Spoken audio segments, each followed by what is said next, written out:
there's a possibility that we could be looking at DeBoer wondering if he's the long-term answer at coach for the Tide? I'm starting to feel like Alabama, I can't believe I'm saying this, Craig, is a sleeper. Fourth easiest schedule in the SEC this year. Ryan Williams is back. I think the friendly, these early season games against Florida State and Wisconsin, that is friendly for Alabama. Newswire, only on SportsGrid. Sick and tired of seeing tennis players fall to the ground in disbelief, like they captured the Rubik's Cube here. It's take it easy. You won 6-love, 6-2, 6-3. I mean, it's not like it's dramatic. I did today, but I'm saying, I see that guys do that all the time, and women do that. It's like, relax. You won in straight sets. It was a foregone conclusion an hour ago. Stop pretending like it was a dramatic victory. In-game live, only on SportsGrid. You are going to bank on Luka Doncic, who is a phenomenal talent, but his defense has been questioned, his work ethic, his time has been questioned, and his conditioning has been questioned. Name me one time in his 23-year career that you've questioned one of those three things about LeBron James. Betting above the rim, only on SportsGrid. Everybody also is going to know the name Yuri Perez next year because Yuri Perez, obviously in fantasy circles, is a guy that we've been excited about for a while. Burst onto the scene a couple years ago, was electric, was fantastic. Then Tommy John, and we've been waiting for him ever since. And, all of a sudden the last couple stars starting to look like the Yuri Perez that I know I was very excited about drafting going into this season. And he has been brilliant. Fantasy sports today, only on SportsGrid.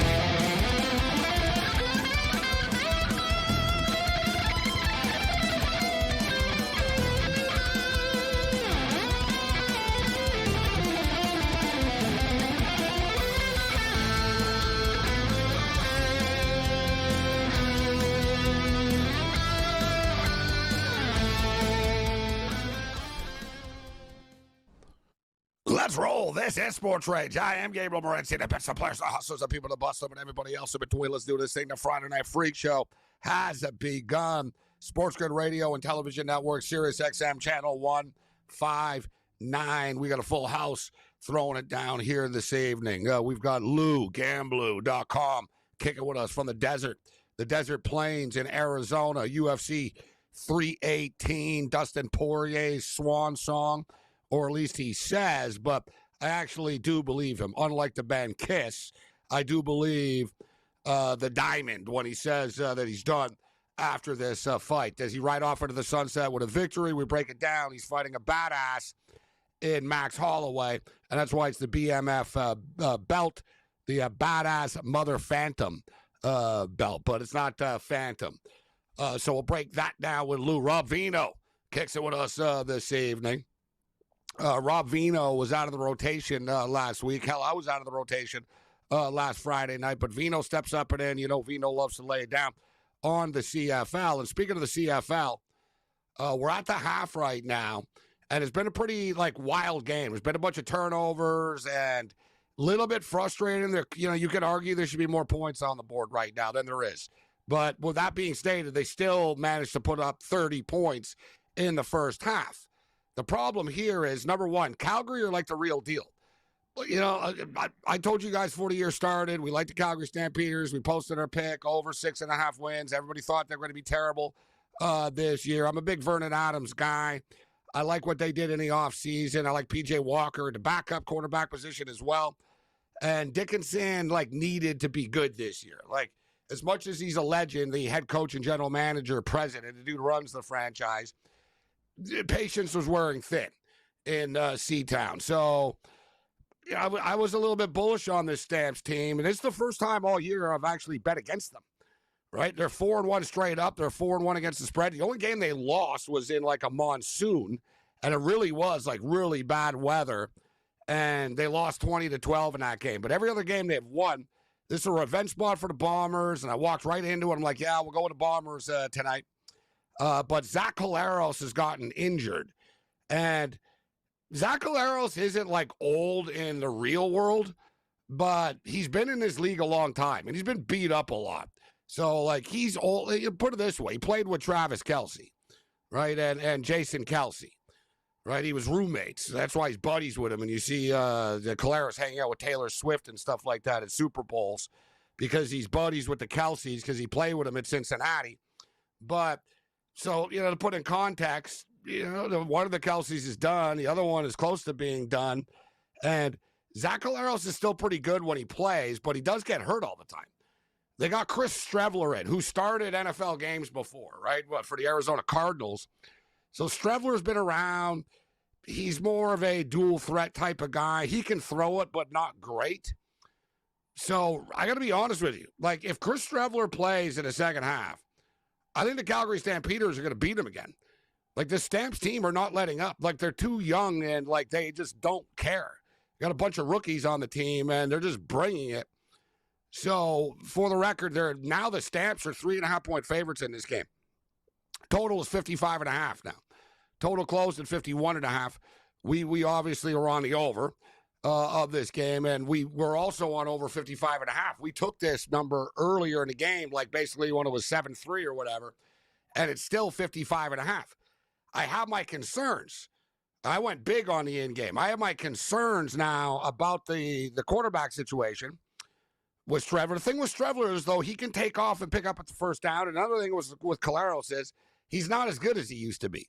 So Caleros does throw interceptions, and he doesn't get rid of the ball quickly, and he always gets hurt because he gets lit up because he can't evade the rush anymore. So it's not the end of the world, but this is, we got to keep our eye on what happens here.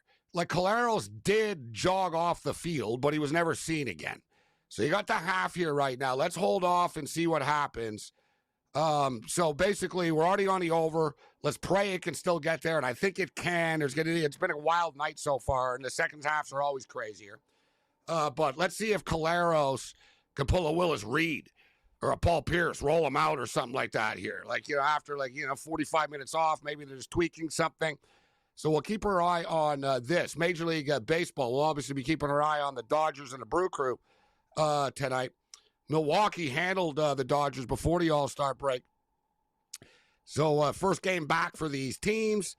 And, for the most part, teams that were hot before, they kind of kept it going. The Toronto Blue Jays were hot going into the break. The Blue Jays shut out the Giants tonight in a number that was too short. Like, seriously. Like, the Blue Jays are, like, scorching hot. The Blue Jays, like, 19-2 in the last 21 or whatever it is. 19-3, 22. Like, they've been smoking hot. They're at home, and they're only minus 140. Tonight. So we cashed that ticket. We only played 2 baseball games tonight. We took the Atlanta Braves to beat the Yankees, which they did, and we also took the Toronto Blue Jays to beat the San Francisco Giants. As far as late night action is concerned, big time game in the Pacific Northwest with the Astros and the Mariners. Right, like the Astros are doing their thing despite the fact they let everybody go. And people thought, you know what, the Astros, they're going to regress. Altuve, guy's playing left field, doesn't know what the hell he's doing out there. And don't look now, but the Astros are the Astros. And why are the Astros? Because of their pitching, right? Because of their pitching. Their pitching is just so damn good. And that's why they're in the position that they're in. But the Mariners are 5 games back, right? The Mariners were on a 3-game win streak going into the All-Star break. So they're 5 games back. It's Castillo on the hill here tonight. It's a Seattle game. So you got to figure this is going to be a lower scoring baseball game. 7.5 under, minus 130. I think this game goes under the number. And in fact, I think the Mariners find a way to win this game tonight. Minus 155. Dodgers should win tonight. I think the Dodgers will win tonight, but it's minus 210. Right now. I didn't really like it at minus 190. I'm not going to like it at minus 210. Milwaukee are a good team, so I'm not running to the window to play the Dodgers, especially as somebody that already has the Dodger season win total to the over. We'll take the wins anywhere we can get them, but for a baseball pick, like I said, we're 2-0 tonight. Let's keep it rolling. Mariners minus 155, and the under 7.5 minus 130. That's sort of the in-game number right now without it starting. What's the official number? It's always a little bit different. Let's see if we're going to be the beneficiary here. Yeah, they're minus 150 here, but it's 7. So you want to play an even 7 at minus 110, or do you want to play minus 130 for 7.5? I'd rather play minus 130 for 7.5. I don't want to watch a baseball game for 2.5 hours and get a push at the end of it. I'd rather win or lose. So, yeah, let's go under the 7.5, and let's go with the Mariners. But we're getting a little bit of a better number with the Mariners right now, 5-cent difference. So give me the Mariners and give me the under 7.5. Dodgers and Brew Crew just got started. I would say, you know what, running the first inning, but that's kind of gone right now. But one thing with the Dodgers, we see this, right? We're on the air for all their games all the time. We see it all the time, guys. The Dodgers often are down 2-0 after the first inning, right? They lead Major League Baseball in comeback victories. So, you know, when you're looking right now, it's already minus 230 right now. So somebody on Milwaukee pops a solo shot. Suddenly we're getting the Dodgers at minus 140. So let's hold it out. That's what they have in-game betting for, right? That's why there's erasers on the back of pencils to correct mistakes, and that's what in-game betting is for. To see if we can take advantage of a better number. Let's roll. The Freak Show has begun.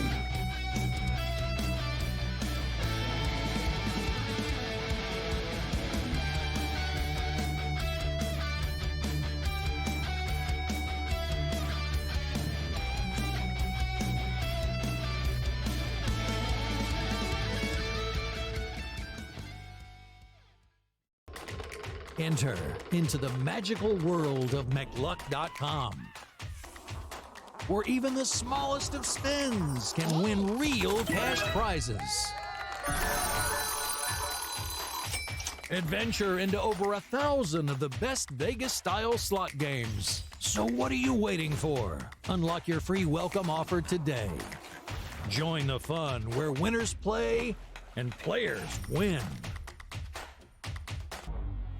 Two guys that can do it all. Too much electricity this morning. This is a good time. We're having a lot of fun. I had to do a triple take. Ka-ching! Why? Because of parity. I didn't mean to offend. Yeah, it's not going to happen. Load management is a dirty word. Let him rip. You know what? Circumstances provide the results. What? How do you do this once? Oh, Donnie, you got such a good show there. A network that is booming. The Early Line, only on SportsGrid. Anyone that's been to a sporting event, the atmosphere before a game, I think Game Time Decisions has that same exact atmosphere. This is our arena. This is what we do. There is going to be an energy to Game Time Decisions that you will feel night in and night out. The excitement you get when you lock your bets in, when you're figuring out what you want to do, we can zone in on the biggest games each night. I want this to be the place that people come to before the game starts, so they feel as ready as possible to lock in their cards. We are going to hit every single one of those markets that you need to know about. We're gonna go through every single thing, and I've got a great team behind me that's gonna help me get the job done. There is not gonna be a better place, I promise you, than Game Time Decisions to get that new information, react to it, and be able to then bet accordingly. We will have everything at our disposal, and we will use that to our advantage. I'm Kevin Walsh. Tune into Game Time Decisions from 6 to 8 p.m. Eastern on SportsGrid.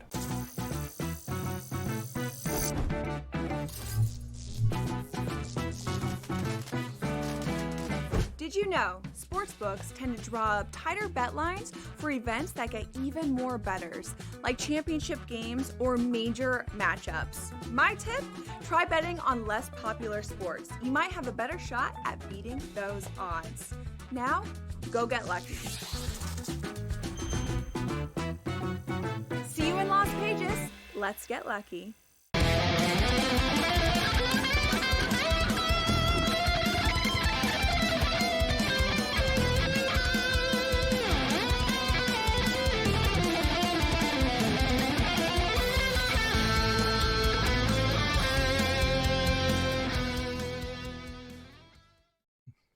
This is SportsRage. I am Gabriel Morency, the Friday Night Freak Show. All right, so Princess Auto Stadium, beautiful stadium in Winnipeg. In fact, it's basically like the stadium in Seattle, Lumen Field, which I was at actually. So I've been to Lumen Field. I've never been to this stadium in Winnipeg before, but it's the same. It's almost the same thing, actually. It's the same architect, the same company that built it, etc. It's basically just a smaller version of Lumen Field, without that sort of pyramid crazy thing they have in the end zone that I would not want to sit in. It looks really cool to sit there in Seattle, like the view, but it's steep. It's like an amusement ride. Like I was looking up. I had good seats, and I was looking up, and I actually asked someone to work there once. Like I was standing and I looked up. I said, "How many people get injured, like severely, like in that section?" Looks over. He goes, "I don't know. Usually about 2 to 4 a game." They just go down the stairs or whatever. Like, the stairs are steep, and it's wet in Seattle. It's raining, and you know what I mean. Like you're like, yeah, it's crazy. Like the Barclays Center in Jersey and Brooklyn's like that too. It's crazy. All right, so second half has started, as we just discussed off the top here. There's ramifications as to who the quarterback is going to be here in the second half. And but I don't really know. I don't want to overreact to that actually, because to be honest, Zach Collaros isn't that good anyways. He's okay. He's better than Strevler is. Strevler can move the ball. We hammered the in-game over here, so we need points. I just don't care who gets them at this point, but I do have the Bombers and teasers, and, we do have the Bombers, but I don't know if Collaros is back. The Stampeders have the ball right now, so we'll let you know in a minute. The total 55.5 right now, but Calgary are the real deal. This is a dangerous football team right now. All right, we got Lou Gamblu in the house from Arizona, the deserts. The Rage Red Cam Stewart in the house. Good to see you, Lou. How you doing tonight? Doing great, guys. Happy to be here. Another big fight card coming up this weekend. Yeah, the badass Mother Phantom. I can't call it really what it fully is, but that's pretty close. The BMF belt. I don't care about this BMF belts and stuff like that, to be honest with you. You know what I mean? But like I do respect the hell. I respect the hell out of anyone who gets in the cage, but I respect the hell out of Poirier, Lou. You know what I mean? Like, he is the type of guy that, even if I have money on, something or whatever, like I'll take time aside and say, yeah, you know what? I want to watch this guy. He's been a real warrior. I think he's been a class act, good ambassador to the sport when you look at all the other, and plus, how do I not like him? He's beat up Conor McGregor a bunch of times, right? There's nothing not to like about the guy. So for the record, the Stampeders are punting right now. Cam, any late night baseball for you right now? We got 2 games, the Dodgers and the Brewers, and the Astros and the Mariners. I did a parlay, actually, Gabe, to plus money. I like your Dodgers with Glasnow going. Priesters lost his last 8. I'm going with the Dodgers, parlayed with the Seattle Mariners tonight, turning into plus money. I like Castillo on the hill. I think it's a big weekend for the Mariners. I think they can take 2 out of 3 from Houston and get right back in the race. I was talking to Dane on In-Game Live. We like Seattle at plus 385 to come back and win that division as well. Wow. Seattle to come back and win a division. That's a hot take. We can hit that later. They're 5 games back right now. And Lou's in Arizona, and he always says he always bets on the visiting team. Good thing you're not at the game so far, Lou. D-backs up 3-0 on the Cardinals right now. Yeah, still early. Well, I'm glad I'm not at the game. But what I will say is, I this year the Diamondbacks were 83.5, and before the season started, they shot up to 87.5. I don't care who you are, that's an under.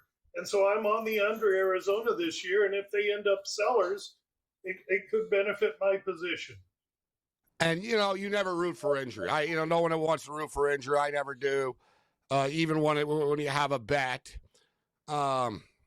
Although, whatever, if it's MMA, it's a little bit different. Like, if you had Chris Weidman against Anderson Silva that night, I don't think you felt bad. It's like, yeah, he broke his leg. Too bad for him. But I just cashed at plus 600, right? Like, there's certain spots. But yeah, that's a competition. That was random. But just with your Arizona Diamondback bet, you're there. This team's been cursed with injuries this year, Lou, too. So they were overpriced to begin with, and then everything's gone wrong for them as far as injuries are concerned this year with their pitching, and then their pitching's been bad after the fact. All right, so, guys, it is Chris Strevler, no Zach Collaros, but see, like right now, Strevler just ran for 7 yards for a first down. Collaros can't do that. So they're going to be able to, they'll move the ball.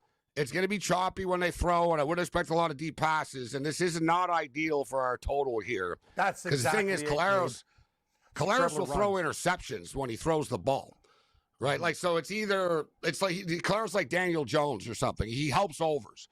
He's either going to move the ball down the field and score a touchdown, or he's going to screw it up and they're going to give the other team good field position. And we saw that tonight already. But entertaining football game on CBS Sports Network and TSN right now.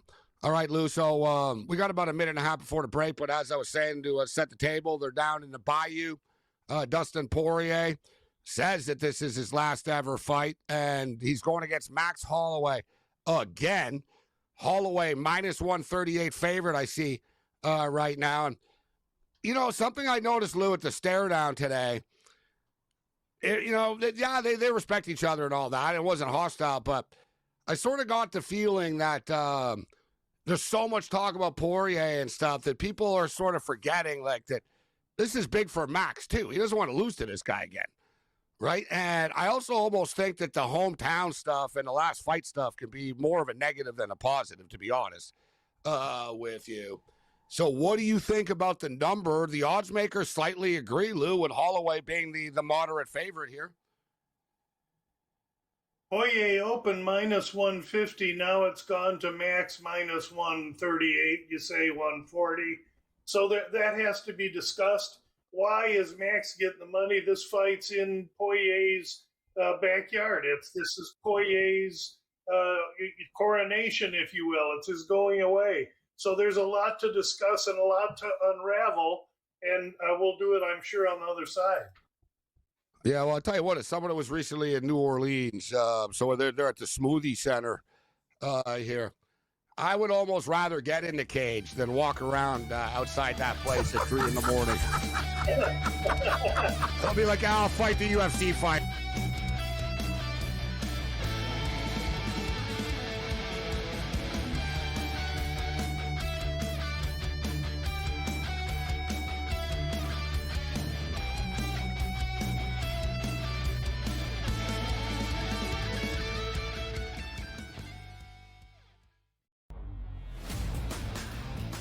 One of 6 from beyond the arc yesterday. I think at best he's a reserve player, but again, that's at best for the next few seasons. I don't think he has a 7 to 10 year NBA career. Most kids are like, hey, Dad, play another year in the NBA, understanding that, like, hey, we get Dad home and it's fun to watch him on TV. But this kid is actually like, Dad, please play so I can play. The Early Line, only on SportsGrid. I don't have a gaming unit, but I might get one just because of that CFL game. And I'll play Babano online and kick his ass. He could be the Ticats. And I'll be the BC Lions. He could be the Ticats. Be the Red Blacks. Exactly. I'll be throwing bombs. I'll be throwing bombs. Sports Rage tonight, only on SportsGrid. Devin Booker, do you know, in those 2 years, actually makes more in his salary than the entire Miami Marlins payroll this year, which I think is at like $62 million. That's a 72.5. I'm just doing the math really quickly. So one guy's worth more than 25, but we know how bad the Miami Marlins is. But hey, I just talk hoops. Betting above the rim, only on SportsGrid. Really would love to know what Jawan Jennings is after. If I were San Francisco, I'd hate to lose him. Not that I think he's ever going to be their best receiver on this football team, but you have a lot of question marks, right? We don't know how good Ricky Pearsall is yet. We are asking, like, if Ayuk comes back and is healthy, if McCaffrey can be healthy, all these things. So why not just take the thing that you know works and just keep it? Game time decisions, only on SportsGrid.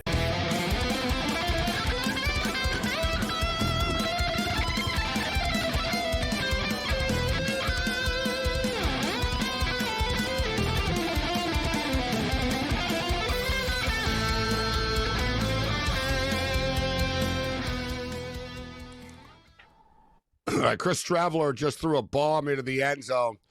Kind of underthrew it. I don't know if it would have been complete anyways, but they're trying to throw it. It was literally like a 40, 45-yard pass in the air. It was a little bit underthrown. So we got a second down coming up here. They are in field goal territory right now, but we got to get a touchdown for the total and keep these wheels moving here. He's under big pressure. Oh God, I thought he fumbled it, but he got rid of it. Oh, that was a big play. All right, first down on the 5-yard line. First and goal. Let's go, baby. Olivier on the 5. Come on. Disappointed in the Winnipeg crowd tonight. Looks sold out, but normally they're not as drunk as they normally are. It's like a lot of families. Good point. There It's like, yeah, it's like clean family night. You're right. I'm looking at the guys with no teeth with beer all over. Ah, come It's on. a bunch Mom. of heavy-set families like cheering, just sort of clapping. Like, Normally, excellent. Winnipeg is like double-fisted guys, like, and they can't cheer. They're standing there and they nod their head. Yeah, let's go. You're Right? right. Like they're the drunkest crowd normally, but tonight I noticed. I'm like, was it family night tonight or something in the Very stadium? clean. Yeah, but it's sold out, close to a sellout.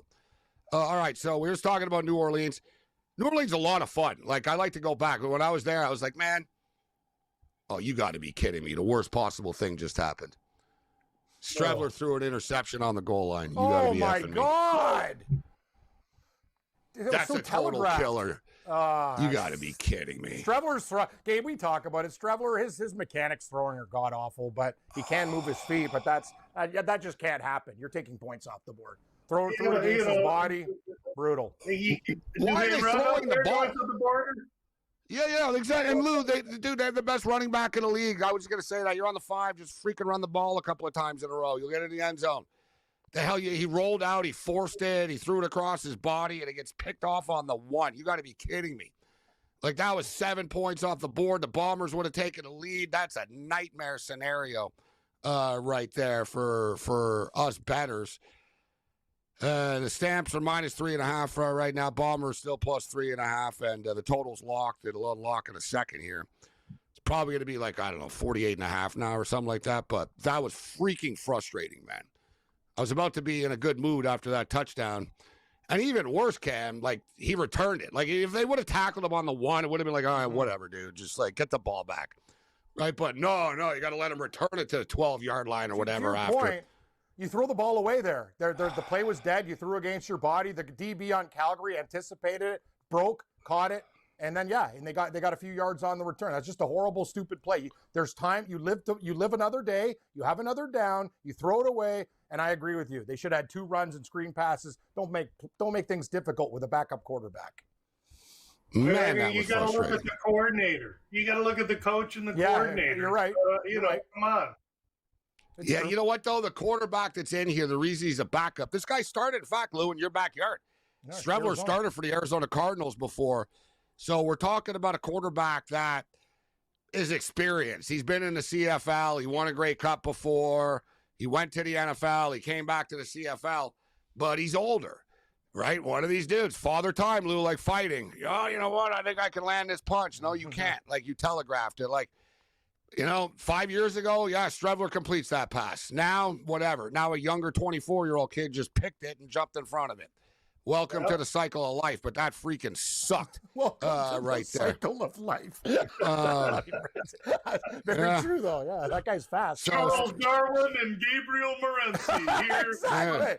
Father time waits for no one, Gamblu. No one. Gamblers can be philosophical, Lou. Yes. So speaking of which, speaking of which, so Dustin Poirier and Max Holloway. So as I was saying, we're going into the break.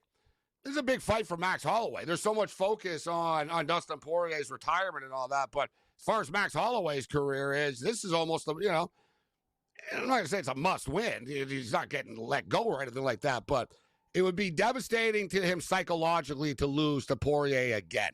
I saw this with Gray Maynard and Frankie Edgar. Like, it kind of broke Gray after, and Frankie went on. You lose to someone 3 times, it's just too much, Lou, right? You know what I mean? How do you feel about this fight? Let's not forget, Gabriel, that's really a good point, that he is 0-3 against Volkanovski.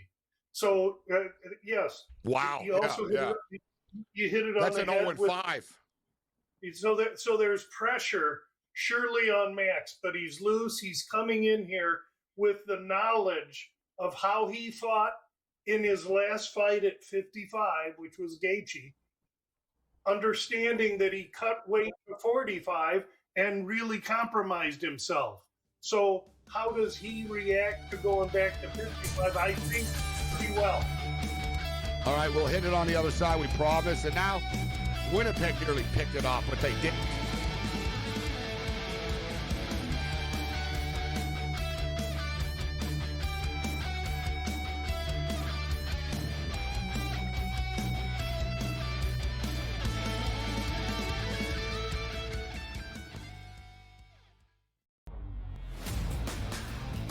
1 of 6 from beyond the arc yesterday. I think at best he's a reserve player, but again, that's at best for the next few seasons. I don't think he has a 7 to 10 year NBA career. Most kids are like, hey, Dad, play another year in the NDA, understanding that, like, hey, we get Dad home and it's fun to watch him on TV. But this kid is actually like, Dad, please play so I can play. The Early Line, only on SportsGrid. I don't have a gaming unit, but I might get one just because of that CFL game. And I'll play Babano online and kick his ass. He could be the Ticats. And I'll be the BC Lions. He could be the Ticats. He'll be the Red Blacks. Exactly. I'll be throwing bombs. I'll be throwing bombs. Sports Rage tonight, only on SportsGrid. Devin Booker, do you know, in those 2 years, actually makes more in his salary than the entire Miami Marlins payroll this year, which I think is at like $62 million.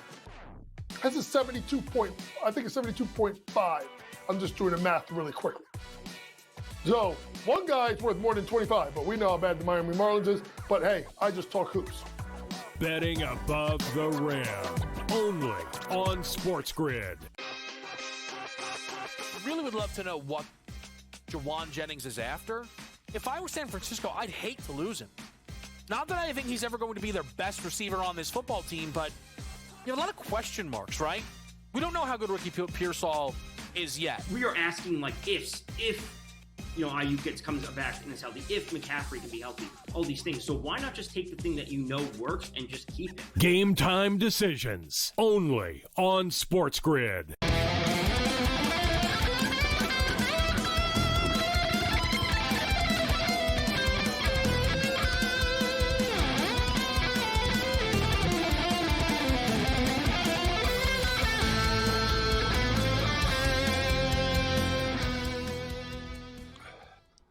Let's roll. The Front of That Free Show continues. All right, it's a fun football game, but there hasn't been any scoring in the second half. There would have been a touchdown, but Strebler screwed up, and now they're just sort of going back and forth. So Calgary moved the ball to midfield after the turnover, and Winnipeg just stopped them. So Calgary's going to have to punt now. But yeah, the total was 49.5 a second ago. It'll probably repost at 47.5 or so momentarily. Okay, so Lou, Gamblu.com in the house with us. Oh, there's a penalty on the play, so. I think it's holding. Oh, repeat. No, it's on Winnipeg. Repeat second down. Wow. Repeat second down for the Calgary Stampeders right now. And they'll probably convert it now, the way this thing is going. So, Lou, Holloway, and the total's 4.5. So, the odds makers are expecting a long fight in this one. What's your take on this one? What are you going to do? Are you looking at a point spread? Are you looking at a total? How are you going to be approaching this main event? Holloway, -5.5 plus 200. Poirier, +5.5 minus 275. Over 4.5 minus 180. And we talked about the money line. What do you think, Lou? Yeah, I don't think this is the fight I have the least opinion on. I think Max carries 155 well, and he comes in swelling with confidence. I would tend to not worry about what happened with Topuria in his last fight. I tend to agree with the line move to Max. Poirier was the more mature, full-grown man in the first two fights. I think now Poirier is on the other side, and Max is not. He's 3 years younger, and he's larger, and he's longer. And so I lean to Max, but there's no bet there because I've waffled. And you love Poirier. But Poirier's been through an unbelievably emotional week. In fighter interviews Thursday, he's reading a note from his coach, and he's tearing up. He's got his family here. There's retirement. Many people don't like a fighter announcing retirement, then competing. It didn't work well last week for Lauren Murphy, and it doesn't often work well. So, if anything, I think this fight doesn't go to the distance. I think one guy gets another guy out of there. So an under 4.5 or fight doesn't go to the distance is maybe where I lean. I have stronger positions on many other fights. Just unfortunately, not this one. Touchdown, Calgary. Points. And not just a touchdown, but video game stuff. Vernon Adams just did a 360 and a no-look pass. Like, no, I'm not kidding. Like, dude, he didn't even know where he was throwing it. Well, look at this. He does this. Look at this little 360. He just throws it up, and it's like a bomb into the end zone. Man, everything's just locked in for this Calgary Stampeder team this year. And Vernon Adams, you got to say he's the most valuable player in the league so far. And well, we'll get into the debate what happened to BC and letting him go and keeping Nate Rourke. All right, so Paulo Costa. Costa's a plus 200 underdog here, Lou. Plus 3.5. I sort of was thinking you would be intrigued by Costa at plus 3.5 here at minus 135. Kevin Holland's like a minus 550 favorite against Rodriguez. Dan Iggy's up to minus 210 right now against Patricio Freire. Michael Johnson. A lot of big numbers on this card. So you said you don't really like the main event. What do you like here, Lou? What catches your eye, my man? Well, you hit a couple. I do like Costa, and I'll tell you why I like Costa. He now realizes that his ability and top 10 ranking and earning power in the UFC is going away if he loses this fight. Further, this Khamzat Chimaev and he have this thing. They don't like each other. Chimaev has been direct messaging Paulo Costa's girlfriend. Paulo Costa is public with the UFC. He's begging the UFC to fight him against Chimaev. Chimaev fights Dricus du Plessis in a fight here in a week or so. So the best way for Costa to get to this guy, Chimaev, is to look impressive this week. And he's fighting a guy that I'm not really sold on. Yeah, he's big, he's strong, he's a Russian striker, but he's not fast, he's not quick, he's not younger than Costa. Costa's his same size. This is a really good spot to catch Costa at plus 200. This dude, I think, comes focused, ready to fight.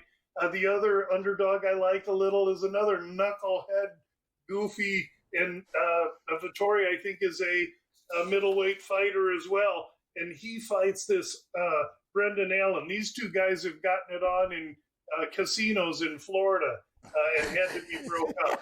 They hate each other. That's Vittori's thing, isn't it, Lou? Remember, he got into it with someone in Abu Dhabi or whatever in the lobby once. Like, this guy loves confrontations in hallways, man. Like, this Vittori's a hothead, and Allen is a good, strong fighter. This is a good match, but Vittori's been in with better. He, I think, has the better striking game. Vittori lost his brother 8 months ago that used to corner him, and I think Vittori comes in really focused because of that and is in a good spot as well as a plus 160, 170, 180 underdog. And then lastly, Valentin. A guy named Valentin fights Gauthier. They're thinking Gauthier is everything. He's fought one guy in the UFC. The dude wasn't any better than me. Listen, this Valentin isn't out of it. Let's bet the over 1.5 in that fight. Get plus money because Valentin's going to be there. He's strong and durable, tough Swiss fighter.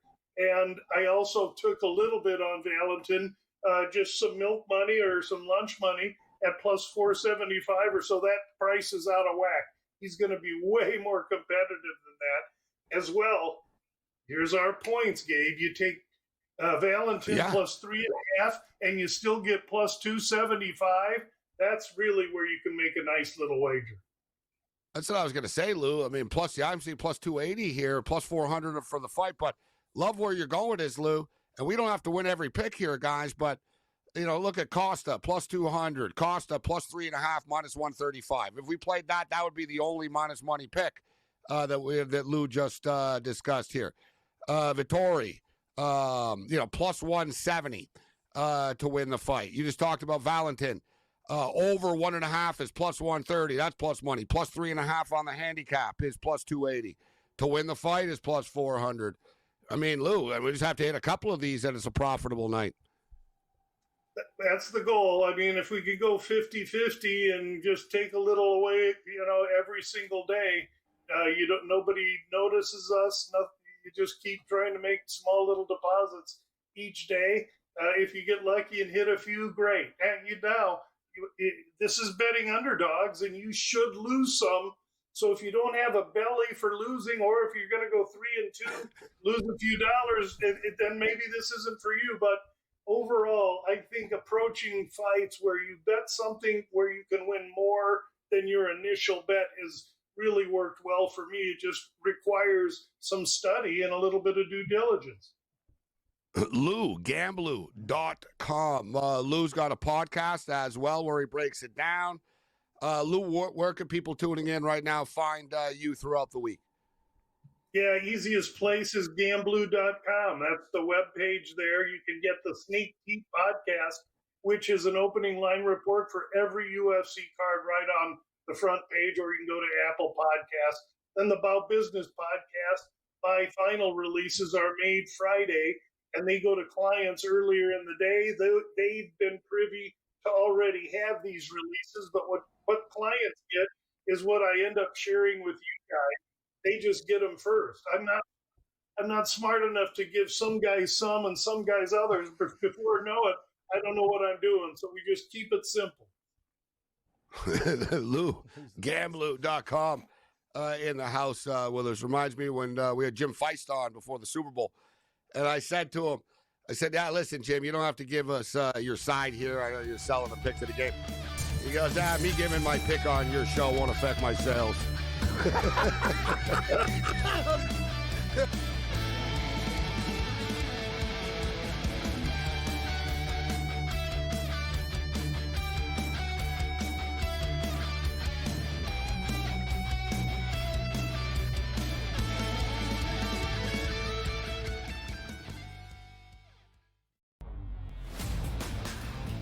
One of 6 from beyond the arc yesterday. I think at best he's a reserve player, but again, that's at best for the next few seasons. I don't think he has a 7 to 10 year NBA career. Most kids are like, hey, Dad, play another year in the NBA, understanding that, like, hey, we get Dad home and it's fun to watch him on TV. But this kid is actually like, Dad, please play so I can play. The Early Line, only on SportsGrid. I don't have a gaming unit, but I might get one just because of that CFL game. And I'll play Babano online and kick his ass. He could be the Ticats. And I'll be the BC Lions. He could be the Ticats. I'll be the Red Blacks. Exactly. I'll be throwing bombs. I'll be throwing bombs. Sports Rage tonight, only on SportsGrid. Devin Booker, do you know, in those 2 years, actually makes more in his salary than the entire Miami Marlins payroll this year, which I think is at like $62 million. That's a 72.5. I'm just doing the math really quickly. So one guy's worth more than 25, but we know how bad the Miami Marlins is. But hey, I just talk hoops. Betting above the rim, only on SportsGrid. Really would love to know what Jawan Jennings is after. If I were San Francisco, I'd hate to lose him. Not that I think he's ever going to be their best receiver on this football team, but you have a lot of question marks, right? We don't know how good Ricky Pearsall is yet. We are asking like ifs, if Ayuk comes back and is healthy, if McCaffrey can be healthy, all these things. So why not just take the thing that you know works and just keep it? Game time decisions, only on SportsGrid.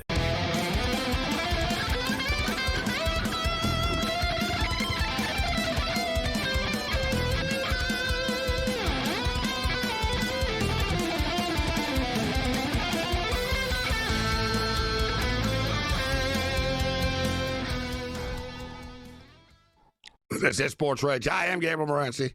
And I could, you know what? I was going to say I'm going to have some rage here, but what are you going to do, man? I load up. I went pretty big on this, too. I'm like, you know what? This game has a feel like it's going to be one of these wild CFL games, 35-33 type thing. It's going to be crazy. It was 7-6 after the first quarter. It was 17-13 at the half. And there was another pick. They were about to score once. There was an interception near the end zone. It was like, all right, doesn't really matter. There's the pace of the game is so quick. It'll be fine. And then the quarterback gets hurt, starting quarterback. And, I guess it really doesn't matter what league it is, guys. I would say with the exception of college. college football, whatever. Like even the star quarterback could get hurt, and the next guy could be better, right? Like it's just the way. I remember like J.T. Barrett was the quarterback of Ohio State. He got hurt against Michigan, and I never cheer for injuries, even Ohio State players. But I remember Barrett got hurt in a game, and I was like, man, well, if we can't beat them now, like we just knocked their quarterback out of the game. And a kid named Dwayne Haskins came in, may he rest in peace. And he was throwing bullets. And I was like, oh, dear God, he's better than Barrett is. This is worse. Bring Barrett back in. Right? Like, college, you never know. I mean, Michigan had Greasy, and then it went to Brady, right? Like, so, it's you know.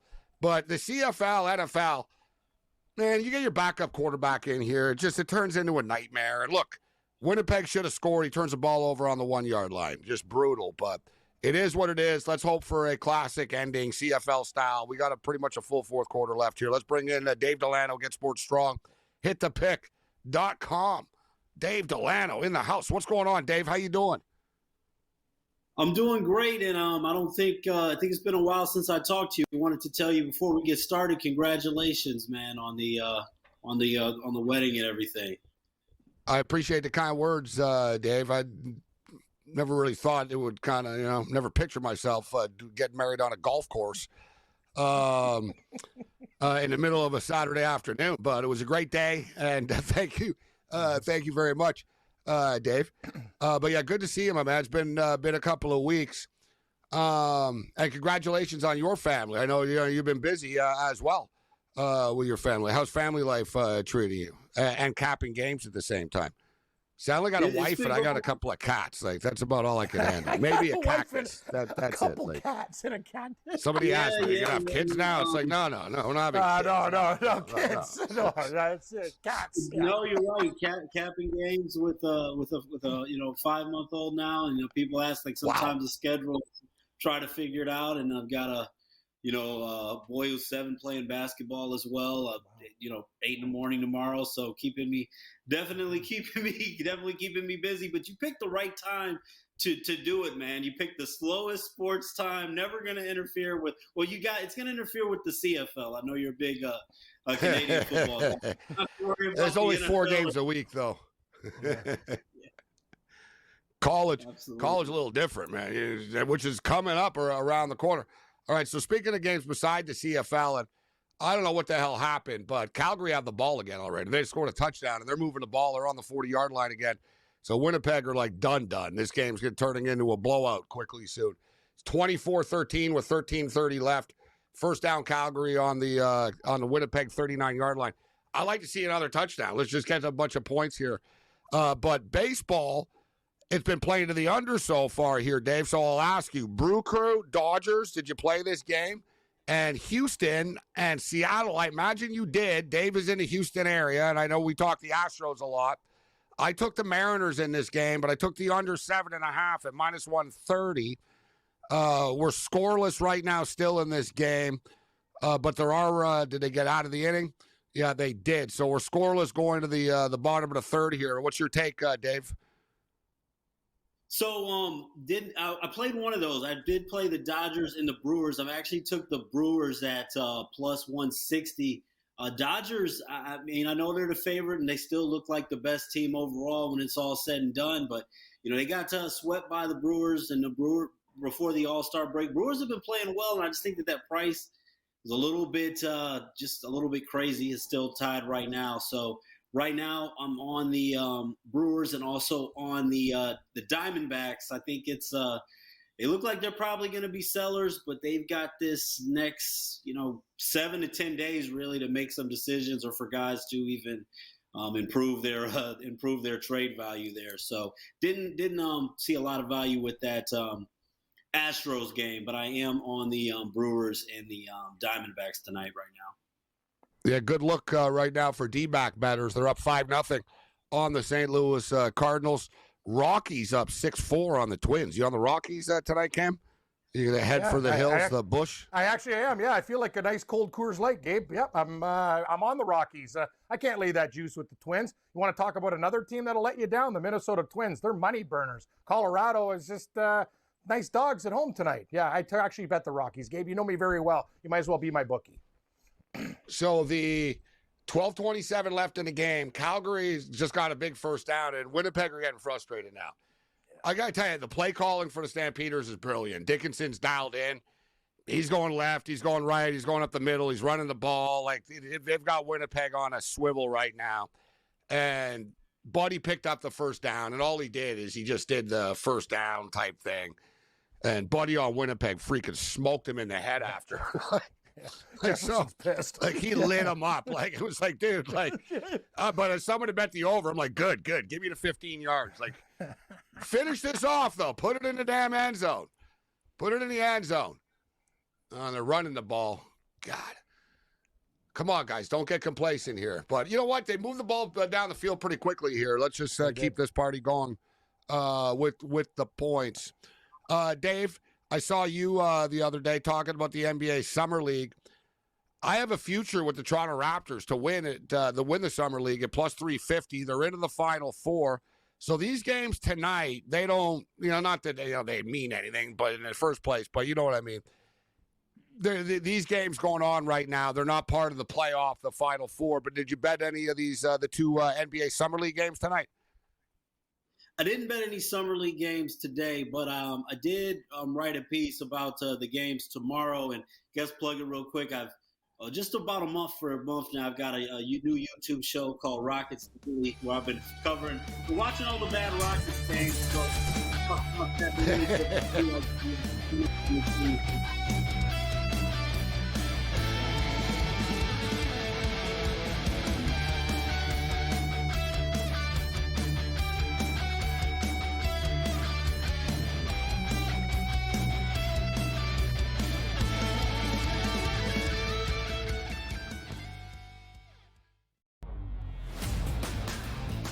One of 6 from beyond the arc yesterday. I think at best he's a reserve player, but again, that's at best for the next few seasons.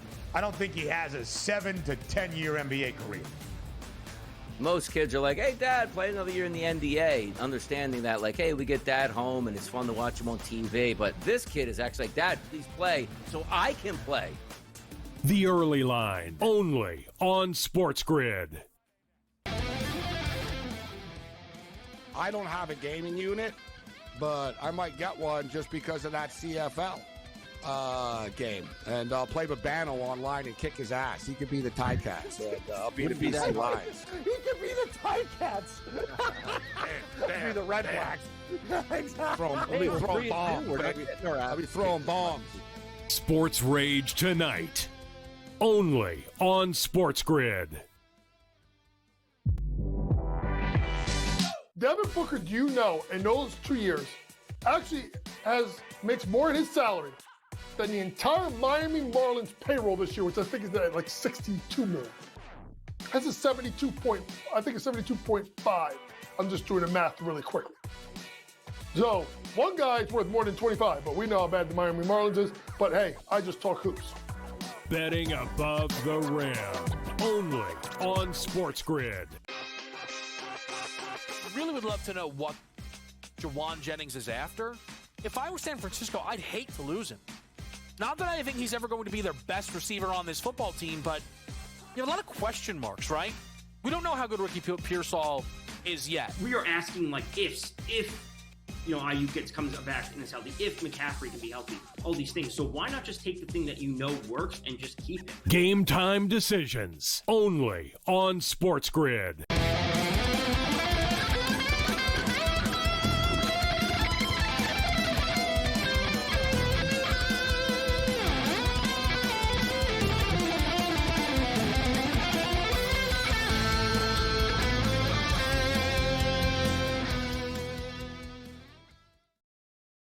This is Sports Rage. I am Gabriel Morency. Pacers up 111-97 right now on the Pelicans for the hardcores. Under a minute left in that game. Lakers and Nuggets, Summer League style, 43-39. All right, so this football game has been pretty entertaining. And Vernon Adams is just on fire right now. And Dickinson, a former quarterback, gets it. Adams got let go by BC. He's got a chip on his shoulder. They decided to go with Nate Rourke over Vernon Adams. Calgary has struggled for years, and they're unleashing him. Like, they could have run the ball, and it's like, no, let him throw for another touchdown pass. Like, If we can find MVP odds, although they call it MOP, most outstanding player, right now, Vernon Adams, the runaway favorite right now. The Stampeders, the story of the year. Hell, their win total was 6.5. They're on the verge of winning their 5th football game in 6 attempts. They're about to be 5-1. 31-13 right now. In-game total sitting at 51.5, which, you know what, I think is a little light. Like, the Bombers aren't done here. They're going to get desperate, and there's still, like, a lot of time left. There's still, like, 12.5 minutes left, whatever it is in this game. Dave Delano in the house with us, Cam Stewart. We'll get to the Open a little bit later on. We haven't gotten to the Open, although it seems like that's a wrap with Scotty Scheffler right now. But, Dave, speaking of the NBA Summer League, so bunch of games tomorrow, which will confuse people. But in the middle of this, you know, we got a couple of them that matter. Sacramento Kings get 3 points against the Toronto Raptors. Total is 185.5. The Raptors care. Number one, the Raptors are trying to win this thing. They do care. All these teams care, but the Raptors are into this, and the Raptors are built on defense. Right away, I look at this total, 185.5, and I'm thinking, I tell you what, the Raptors do not want that to go over the number. They're going to be like playing street ball defense tomorrow against the Kings. So the Raps are 3-point favorites, 160 on the money line. And guys, the Oklahoma City Thunder, I don't know if that's happened before. We're going to look that up. And maybe is Foster here? Is someone in master control? Let me know. Has a team ever won the NBA championship and then the summer league like a month after? But the Oklahoma City Thunder are in the Final Four right now against the Charlotte Hornets. And the Thunder are 1.5-point favorites, 125 on the money line. 186.5 is the total. What do you think of the Final Four, Dave, here in the NBA Summer League? And there's another touchdown. Steve, hold on. Sorry, Dave. What's the status with the Summer League and regular season? Who's done it?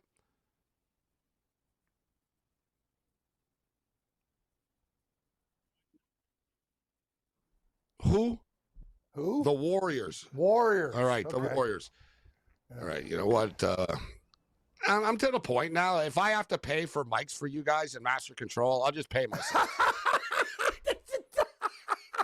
No, I'm dead serious. Like, we can't hear what people say. It's like, it's been 10 years. It's like, all right, Mike's, right. It's not his fault. It's Mike's sucks. I know. Like I said, like, I'll put my hand up. How much? I'll go to Radio Shack, guys. I'll send you a damn mic, all right? Yeah.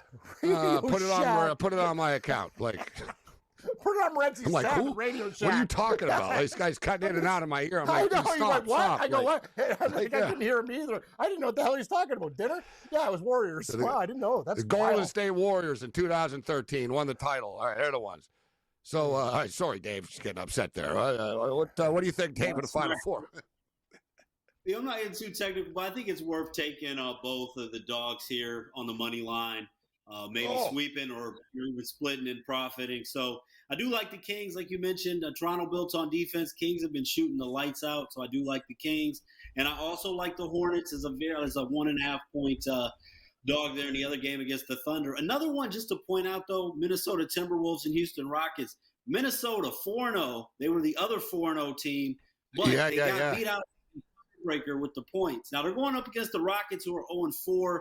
Rockets they got a bunch of defensive guys, but they can't shoot, and that includes free throws. I think Minnesota, wants to finish 5-0. So the 3.5. So that's another one to throw in there. I like the Minnesota Timberwolves against the Houston Rockets as well. Nice angle. Good call. Yeah, I bet on the Raptors to win. I was concerned about that yesterday going into that. I was like, damn, man, there's like 6 or 7 teams that are undefeated, right? And then it was like margin of victory and all that came into play, but everything sort of fell into place for the Raptors. Right, we got Rob Vino coming up on the other side, but we'll keep Dave for a minute or two, and we'll just see what Dave thinks about tomorrow's baseball card. If anything catches his eye, you can find him at hitthepick.com, Get Sports Strong on X. Rob Vino will step up and in. Rob's sweating this out, and it's a rout. This Calgary Stampeder team is unbelievable. 38-13 right now. In-game total, 57.5. More.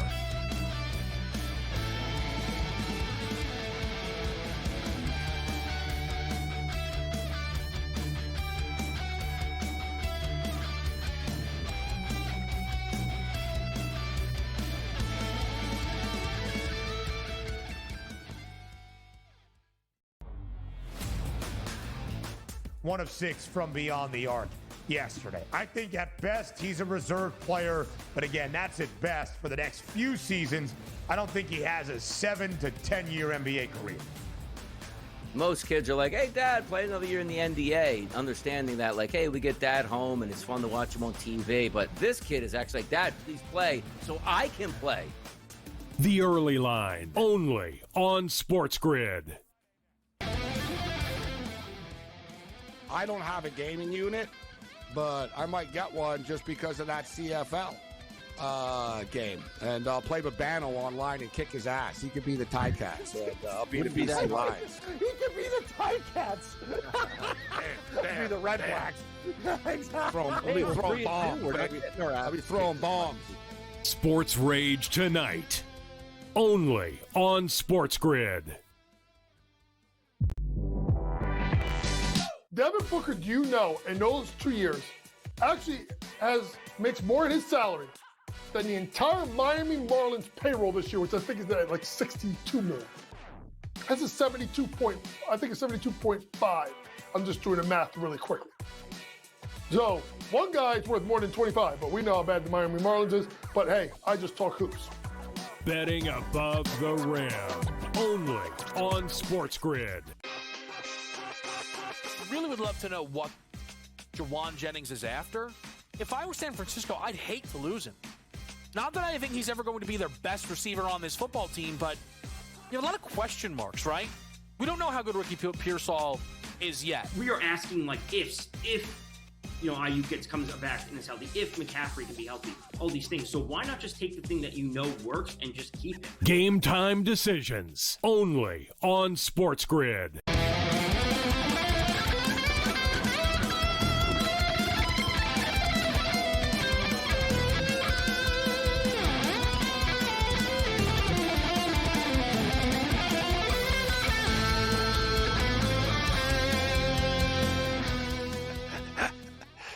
All right, I've been informed. And I said, listen, we're a team, but I'm not. Number one, they interrupted me. It was like a very annoying delivery in the first place. The Warriors. And now during the break, I'm told, yeah, we're not really sure about that. What do you mean not really? That's why, like, that's, this is like radio school and stuff. Like, that's why, like, guys, like in news business, you got to like know like something before you just say it, right? Otherwise, you'll always be on the other side of the mic because to be like you got to back up what you say. So we have a new rule on the show: all mics off except me and Cams. All mics off except guests. And guests. Like I asked earlier in the week, no countdowns. Remember, Cam? I don't know how many more times I can stress this. Remember, Steve's I said, remember when it's nothing. I'm not angry at anyone, but remember I said earlier in the week, I said, listen, it's just best for everybody. I said, just nobody talk to me, but not like in a David Bowie rock star way. Like, hey, not like Darren Millard, like who points at red lights on. Like, don't like. Oh yeah, that was sorry. It happened to me. I go, here's your script, Mr. Millard. He's like. I'm like, what are you talking about? He goes, the light's on. I don't talk to you. I'm like, here's your guy damn does the Las Vegas Golden Knights. We know him. Yeah, it's like, thanks. He was known as like the biggest jerk in the business. And like, people were like, oh yeah, he had a light like green or red. Like you could talk to him or not. Like, yeah, stop and go. I'm not saying you guys can talk to me, but yeah, the information. Like I said, Robert Viro. I went to the Montreal Radio and TV School crash course. Robert Viro would like have you guys in a body bag right now. Like you'd be fired. Like, you know what I mean? A little harsh. It's Friday, Morency.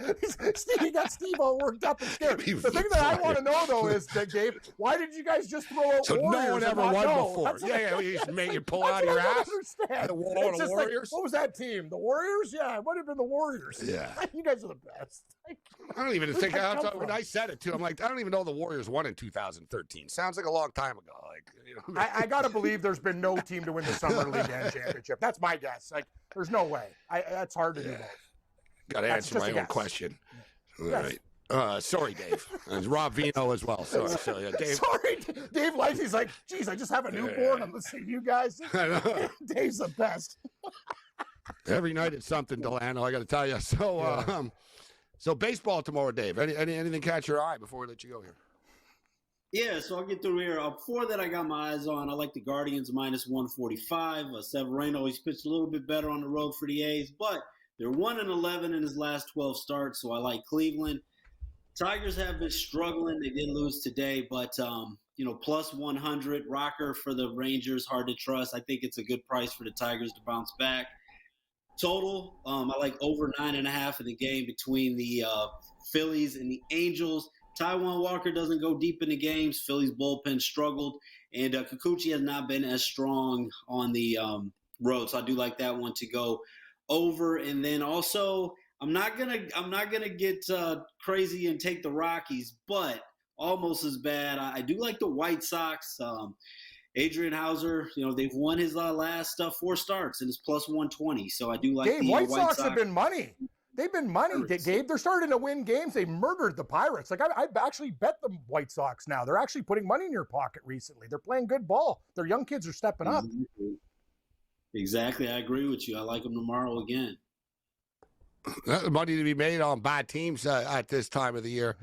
White Sox, plus 115. We know the Pirates can't hit. The total's 8.5 there. Minus 135 on the Pirates. And I just want to throw up here. So the Bombers move the ball down the field. I got over, what do I got? I literally got over 51.5. They're at 51 right now. I would have been better off if they just would have kicked a field goal, but they're getting lit up, so they didn't do that. And, dude, the wide receiver's wide open. He's on the 5-yard line, 7-yard line. And Strevler, once again, back to the arm strength, he just sailed a pass up. And the ball took so long to get there that the DB knocked it down at the last second. But it was there. Like a real QB. Boom. Right now, it should be first and goal on the 7-yard line right now. And instead. But the good news is, Gabe, the Stamps, they're trying for Vernon Adams, as you said. They might still put points on the board. There's 6 minutes, which is an eternity in a CFL game. And you said, despite Calgary, now they're the up-and-comers. Winnipeg used to kick their ass all over the lot. Dickinson might want to lay it on thick and score again. You never know. Nah, the only way that's going to happen is if they pop a big run, which is a possibility. Maybe we got lucky and the kid pops one here. Because Winnipeg are worn out. Strevler sucks so hard, the team is freaking out around him. But that was bad. The touchdown. So he screwed us on a touchdown because his arm strength. Right there, anyone watching that, you see that, it's dude, man, it should be first and goal on the 5 or 7 right now, but you just freaking sailed it in here. But I hope you're right, Cam. I'd like nothing more. Let's see Vernon Adams throw a 50-yard bomb on their face here, on their ass, and just say, if screw you're talking you. MVP, and the one thing is, you got to remember when Winnipeg is one of those teams that they will run the ball, but Winnipeg's defense has been very bad tonight, and Calgary is just one of these teams with young talent. They're just they're playing with house money. You never know. It's still a little bit of time left. I wouldn't quit on it yet. 621 is an eternity in the CFL. So that's just, something can happen here. Dave Delano hit the pick. What's that, Dave? I'm sure you told the guys earlier, but what's the big play that you're waiting for in this Calgary Winnipeg? I see it's 38-13. What are you pulling for? What do you need right now? He needs 1 point over. Ooh, okay. Yeah, but I also have over 55 in the CFL, you get a single, a rouge. You need a touchdown. But the thing is, you need a touchdown. Oh, you need. Oh, yeah, I forgot about your live play at 55. Sorry, I thought you were just the original. That's true. Yeah. I know you like that in-game over button. Ding, ding, ding, ding, ding. Yeah, I don't care how it happens. Pick six, fumble, bomb, anything. Long run. Dude, off the cheerleaders, head. I don't care. You know what I mean? Find a way. Somebody just score an effing touchdown here in this game. Calgary seem complacent to run the ball here right now. They're in a 2nd and long, so Winnipeg will get the ball back. And I got to imagine they'll probably pull Strevler and they'll put Prokop in probably. I don't know. And he'll probably suck too, though. So, I know we got 6 minutes. This being on death row. It's like a slow death. Dave Delano, hitthepick.com. Get Sports Strong on X. Dave, great to see you as always. Thanks for the kind words and congratulations. We'll catch up with you soon, man. Thanks for the time. Thanks, man. Looking forward to everything and, college football and NFL coming up soon. It's going to be a lot of fun. 48 days. Thanks, Dave. 48 days to the NFL, and college is, 36 or something like that. College is really around the corner. We can get the exact countdown. I think, is Rob Vino ready to step up and in? Because, I don't know, maybe Rob's a better man than I am, and he's got a better number than I do, but I'm dying here sitting at 51 when we need 51.5.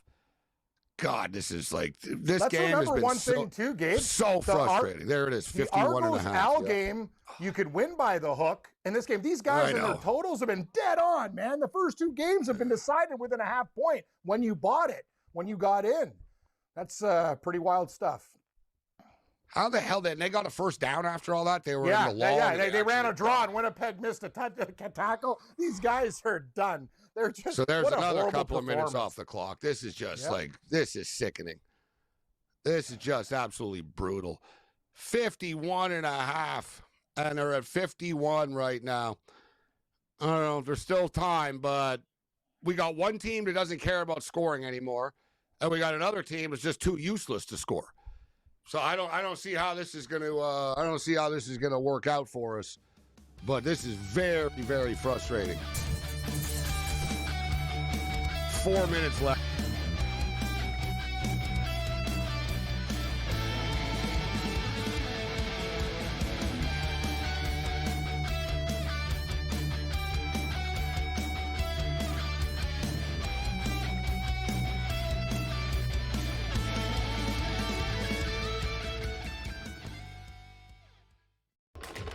Enter into the magical world of McLuck.com, where even the smallest of spins can win real cash prizes. Adventure into over 1,000 of the best Vegas-style slot games. So what are you waiting for? Unlock your free welcome offer today. Join the fun where winners play and players win. Two guys that can do it all. It's too much electricity this morning. This is a good time. We're having a lot of fun. I had to do a triple take. Ka-ching! Why? Because of parity. I didn't mean to offend. Yeah, it's not going to happen. Load management is a dirty word. Let him rip. You know what? Circumstances provide the results. What? How do you do this once? Oh, Donnie, you got such a good show there. A network that is booming. The Early Line, only on SportsGrid. Anyone that's been to a sporting event, the atmosphere before a game, I think Game Time Decisions has that same exact atmosphere. This is our arena.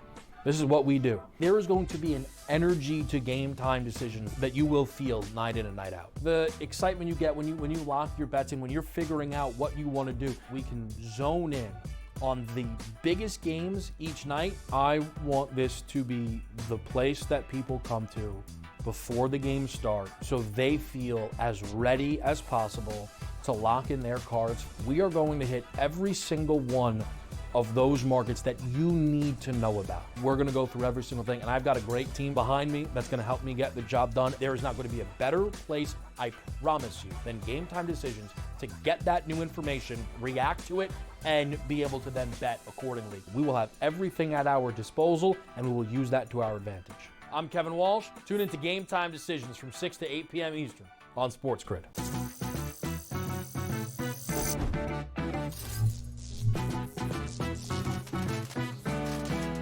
Did you know sportsbooks tend to draw up tighter bet lines for events that get even more bettors, like championship games or major matchups? My tip, try betting on less popular sports. You might have a better shot at beating those odds.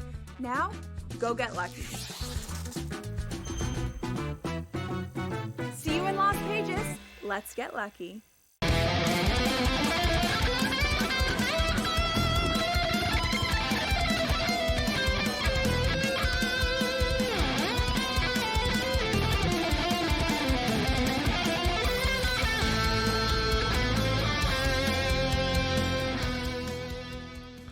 Let's roll. This is SportsRage. I'm Morency. 54-54. Actually, the Nuggets just scored. 56-54 right now.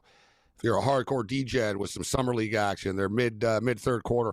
Major League Baseball, 6-4 Rockies right now in the top of the ninth inning. The D-backs are up 6-0 on the Cardinals right now in the bottom of the sixth. The Brew Crew have taken a 1-0 lead on the Dodgers. We're in the bottom of the fifth. We talked about this earlier, said the Dodgers lead Major League Baseball in comeback, so waiting for the number.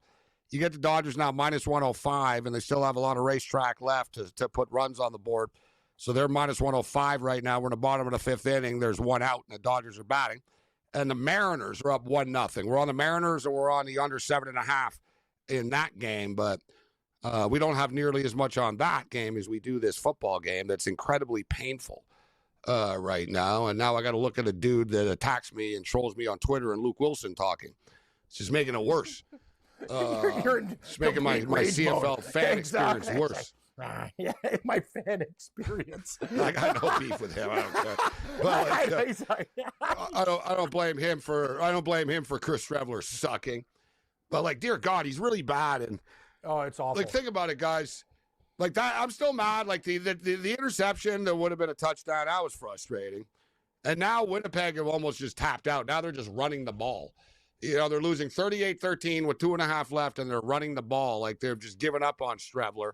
At this point, guys, just throw the effing ball, like something. We're going to die. Like I said, it's going to be a painful way to lose here by half a point. But like Cam said, last night we won by half a point. And here, you remember the losses more, but it's just frustrating, this one. This one would have got there, could have got there.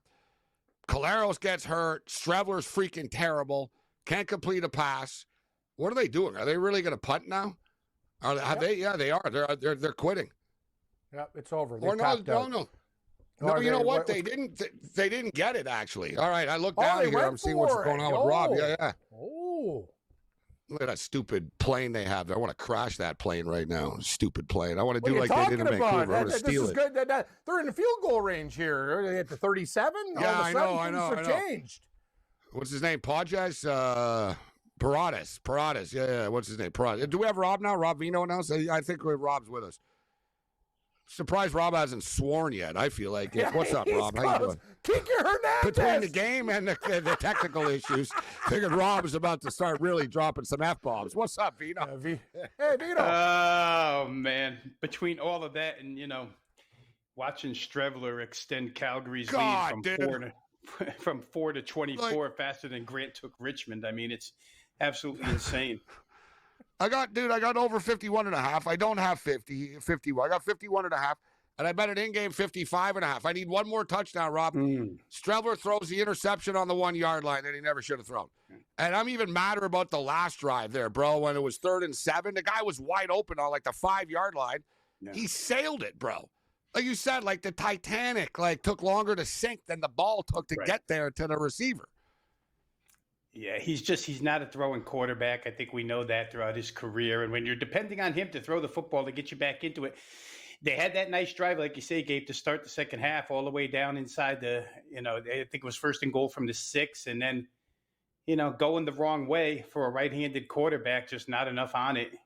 They threw it a little crooked too, but I mean, that interception just about sealed Winnipeg's fate at the time. I needed their team total tonight to go over 27. I thought, okay, we're going to kick it in here and have 20, going to have the lead, and we're going to be just fine. And it wasn't just fine.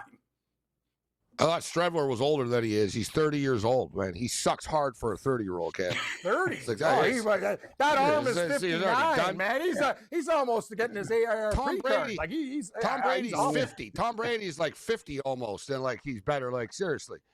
All right, so we got the field goal. So the game went over the number, but I'm obsessed. I need the 55.5, man. Yeah, come on, man.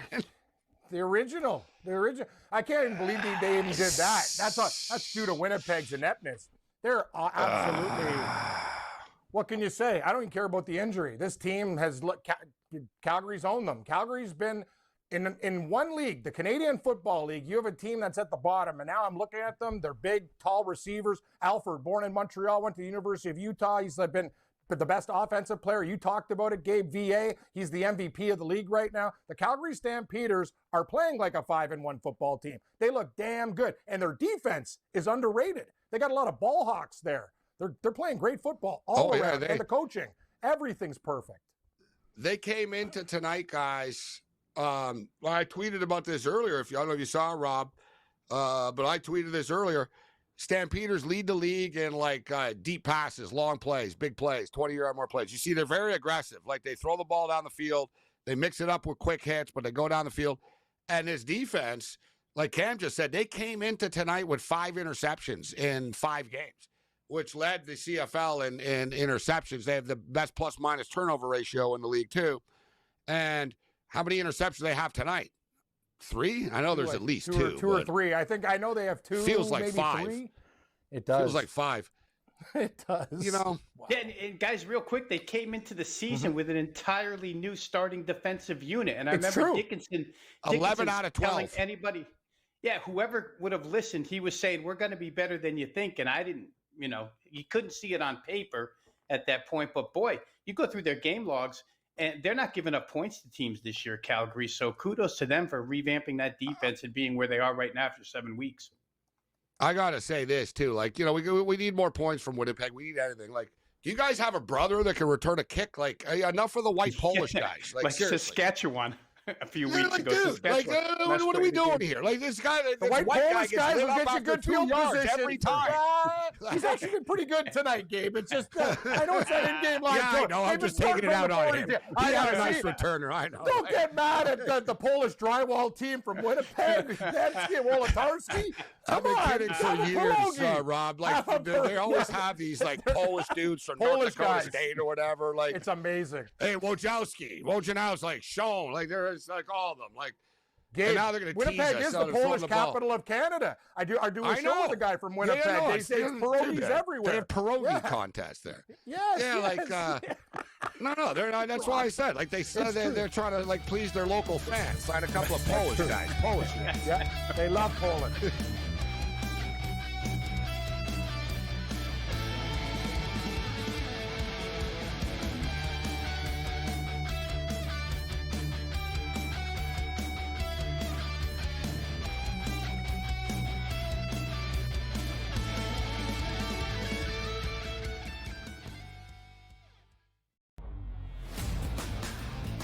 One of 6 from beyond the arc yesterday. I think at best he's a reserve player, but again, that's at best for the next few seasons.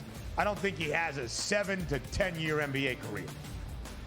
Most kids are like, hey, Dad, play another year in the NBA, understanding that, like, hey, we get Dad home and it's fun to watch him on TV. But this kid is actually like, Dad, please play so I can play. The Early Line, only on SportsGrid. I don't have a gaming unit, but I might get one just because of that CFL game. And I'll play Babano online and kick his ass. He could be the Ticats, and I'll be the BC Lions. He could be the Ticats. Could be the Red Blacks. I'll be throwing bombs. I'll be throwing bombs. Sports Rage tonight, only on SportsGrid. Devin Booker, do you know, in those 2 years, actually makes more in his salary than the entire Miami Marlins payroll this year, which I think is at like $62 million. That's a 72.5. I'm just doing the math really quickly. So one guy's worth more than 25, but we know how bad the Miami Marlins is. But hey, I just talk hoops. Betting above the rim, only on SportsGrid. Really would love to know what Jawan Jennings is after. If I were San Francisco, I'd hate to lose him. Not that I think he's ever going to be their best receiver on this football team, but you have a lot of question marks, right? We don't know how good Ricky Pearsall is yet. We are asking like ifs, if Ayuk comes back and is healthy, if McCaffrey can be healthy, all these things. So why not just take the thing that you know works and just keep it? Game time decisions, only on SportsGrid.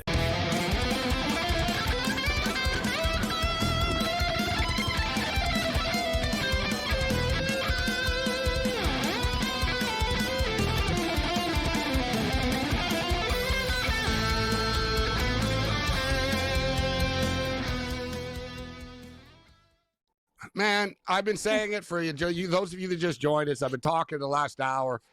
You want a tough quarterback. You want a guy on your football team. His name's Chris Strebler. You know, the chips there, things might not be going his way. Guy doesn't give up. Keeps battling. And he's just fought the Winnipeg Blue Bombers and cut the deficit all the way to 21 points. But I can't believe it. We got there. Ladies and gentlemen, we got there. I know a lot of you on Twitter out there, like, we're jumping on board with me.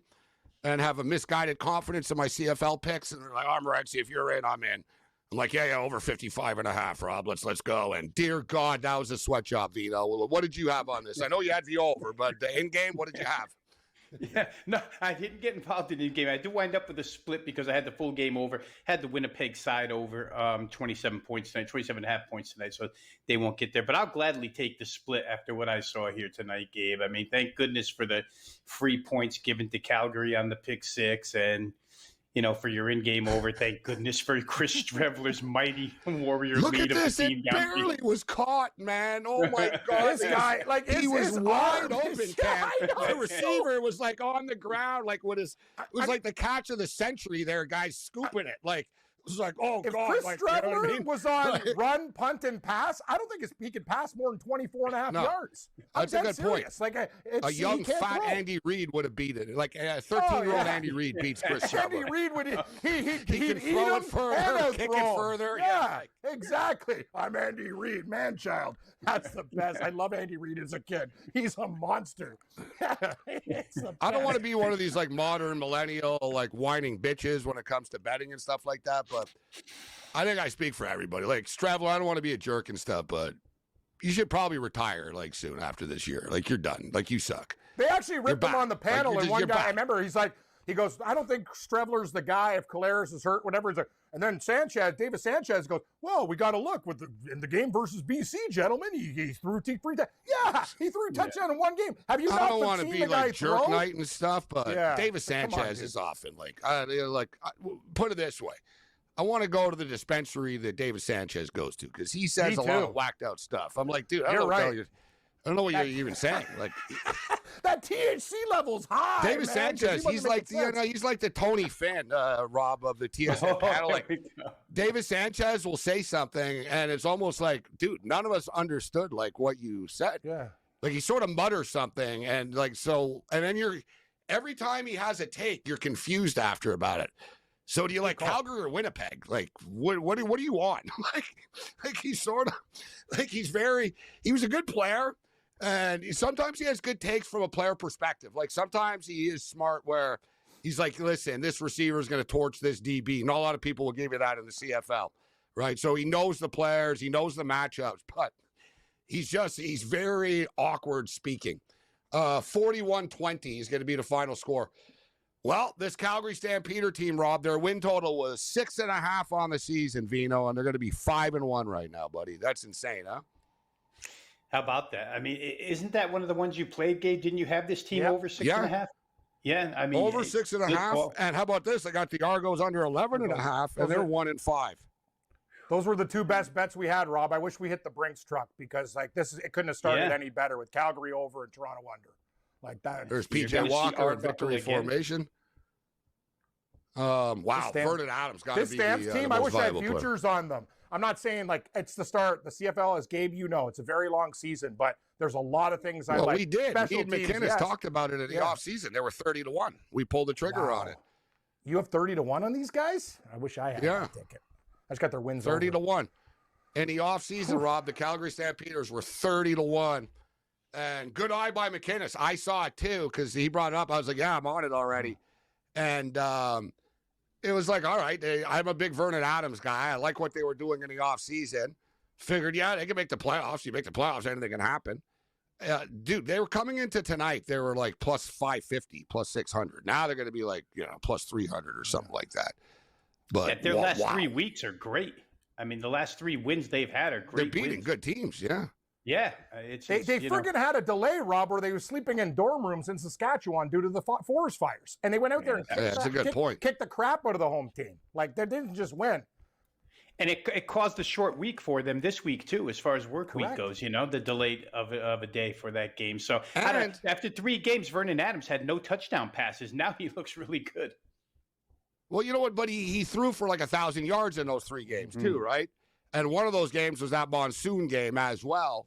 But now the touchdown passes are coming. It's a long season in the CFL, but man, they're rocking.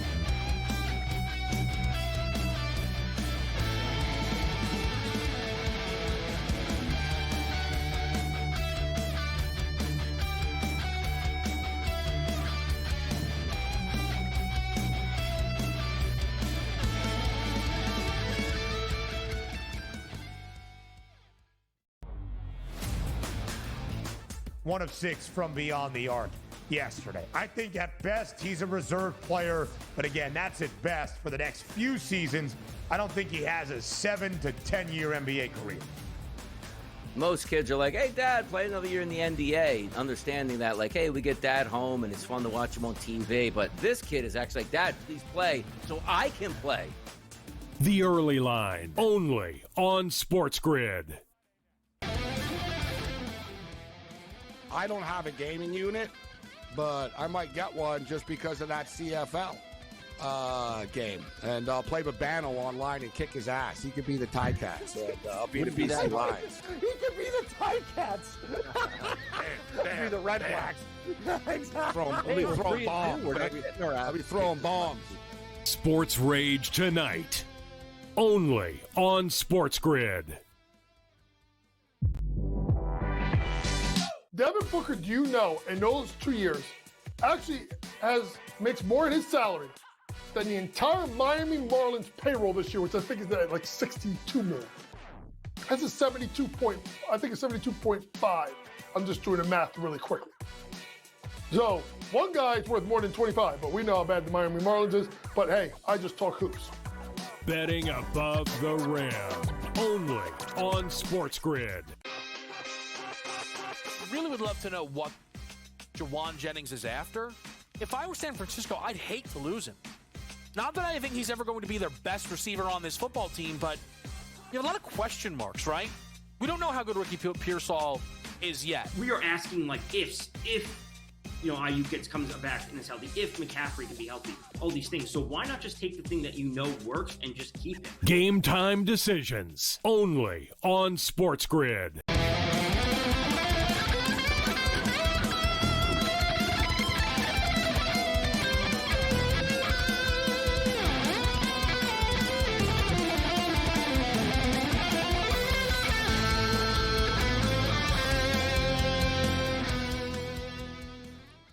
All right, this is SportsRage. I am Morency.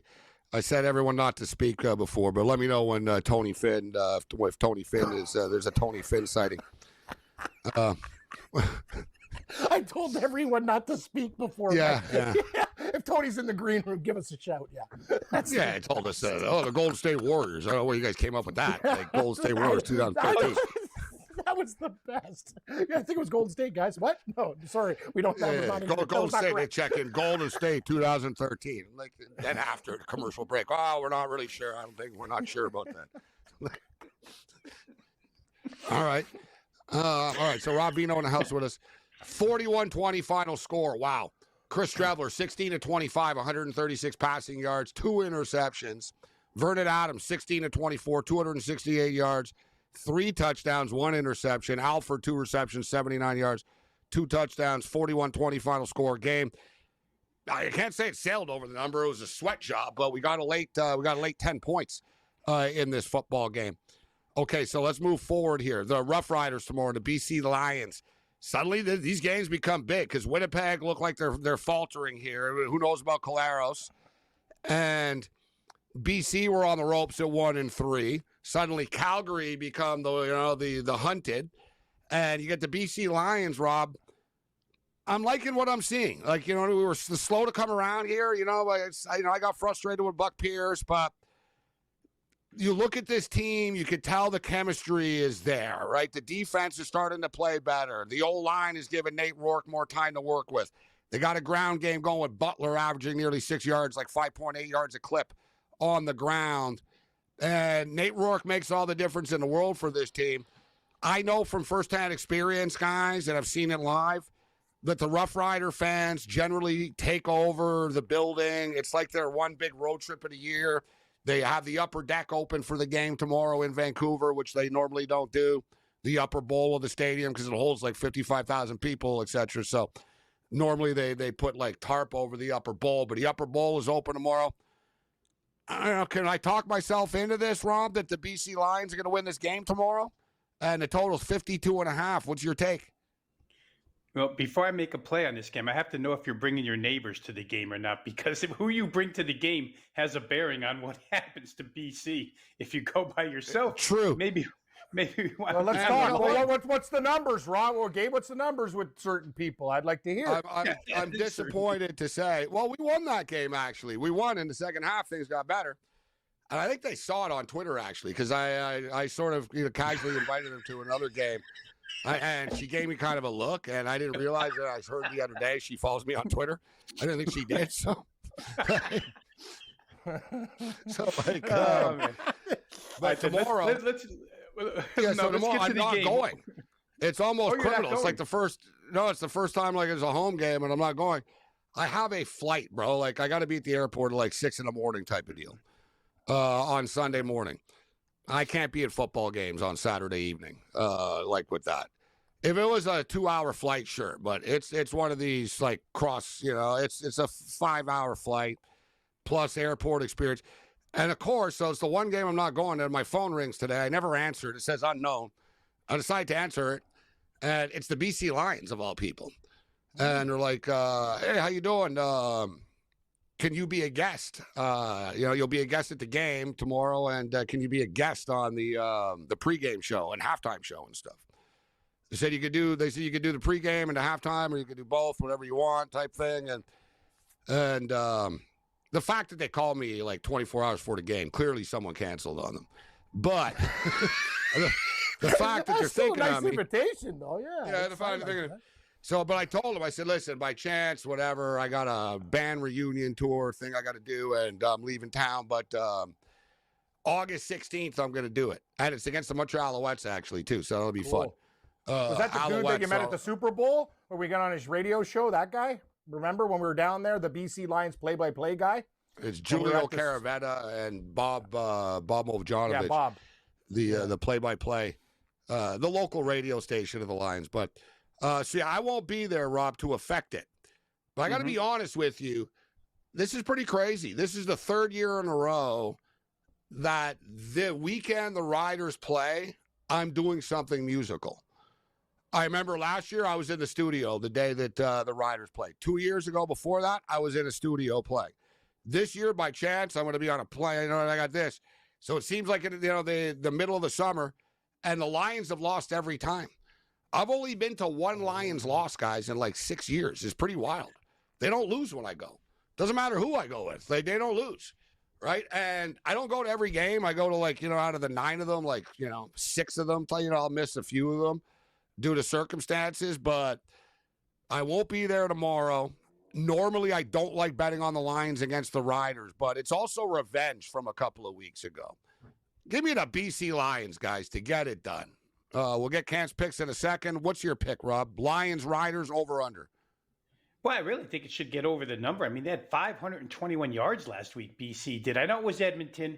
You know what's interesting, Gabe? Last week, BC had 35 rushing plays. Edmonton had 32 total plays. I don't know if that's a sign that the BC defense is coming around, but Saskatchewan will be a tougher test, I think, with their offensive team. So, and for what it's worth, Saskatchewan gave up 548 to Calgary last week. So maybe a BC team total over is in the works here as well. But I do like the full game over, and I may just talk myself into BC. The home teams haven't done well the last 2 nights as far as covering the spread. So maybe we're due for a home team cover here this weekend, guys. I saw that you saw my photo, Rob, that I put on the CFL game at my wedding reception. And, it wasn't like the crime of the century. No one really noticed. There was one dude came up to me and he said, "Oh, I know you bet and stuff." And he started talking to me about going to games in the CFL, etc. But I had money on the over and it didn't get there, but I didn't let it affect my night. But I'm going back to the window, guys. I'm giving the over 54.5 with the Ticats and the Red Blacks. That should be too. Tell me how last week that the Ottawa-Hamilton game gets to only 43 points with the way they played offense. I think that, the Hamilton passing game here to me, guys, and I know we get hard. We make a little bit of noise about Bo Levi Mitchell, but still, I think that there's yards to be had there. I also think Drew Brown on the other side, there's yards to be made there. It's hard not to play over. I think that, to tell you the truth, in last week's game, they just didn't capitalize on a lot of chances. And if those chances get capitalized on this week, it goes from 43 last week to maybe 55, 56 this week. So probably the over everybody thought we were going to get last week because money poured in on over is probably what we get this week. We already have advanced numbers for next week, too. Edmonton Elks plus 9.5 at Saskatchewan. And I'm going to miss next week's BC game. They're playing 2 games. I freaking land literally like when they start the game next week. You can't make this up. But the BC Lions are open up as 3.5-point favorites over the Hamilton Tiger Cats next week in BC, total 54.5 in that game. Rob Vino, what's up with the Dodgers, Rob, right now? I saw they were losing 1-0. Milwaukee just scored again, 2-0. Oh, 2-0. I didn't play this game tonight, Cam. I stayed away. I didn't like the back price. into my parlay. I need this game. I'm on Seattle like you. I took Arizona. Colorado got it done. I threw the Dodgers in I didn't like the 190, but that's on me. They got three. They got 3 more innings, 9 more outs. That's true. They could come back. Any baseball for you, Rob, tonight? I got the Astros Mariners game under. Still 1-0 right now. Any baseball for you, Rob? I didn't. I've been involved in Summer League, NBA Summer League game here in Las Vegas. And tonight I'm hoping that Denver hangs on here. They're up +7. Getting 3s. Anything for tomorrow? Summer League? I don't see any lines posted yet, so I can't give you anything yet. I don't see any numbers. Bet365. Bet365 has them up.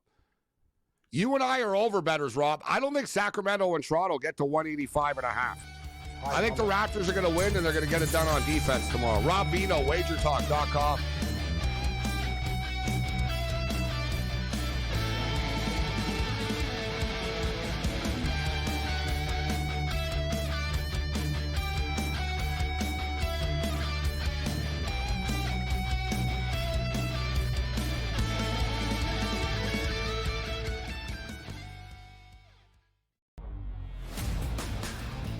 One of 6 from beyond the arc yesterday. I think at best he's a reserve player, but again, that's at best for the next few seasons. I don't think he has a 7 to 10 year NBA career. Most kids are like, hey, Dad, play another year in the NDA, understanding that, like, hey, we get Dad home and it's fun to watch him on TV. But this kid is actually like, Dad, please play so I can play. The Early Line, only on SportsGrid. I don't have a gaming unit, but I might get one just because of that CFL game. And I'll play Babano online and kick his ass. He could be the Ticats, and I'll be the BC Lions. He could be the Ticats.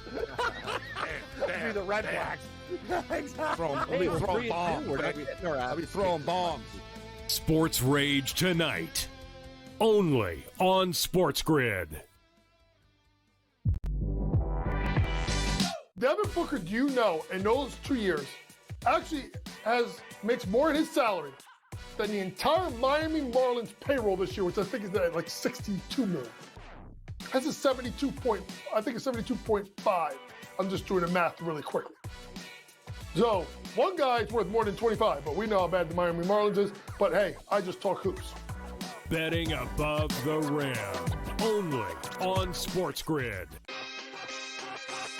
Really would love to know what Jawan Jennings is after. If I were San Francisco, I'd hate to lose him. Not that I think he's ever going to be their best receiver on this football team, but you have a lot of question marks, right? We don't know how good Ricky Pearsall is yet. We are asking like if Ayuk comes back and is healthy, if McCaffrey can be healthy, all these things. So why not just take the thing that you know works and just keep it? Game time decisions, only on SportsGrid.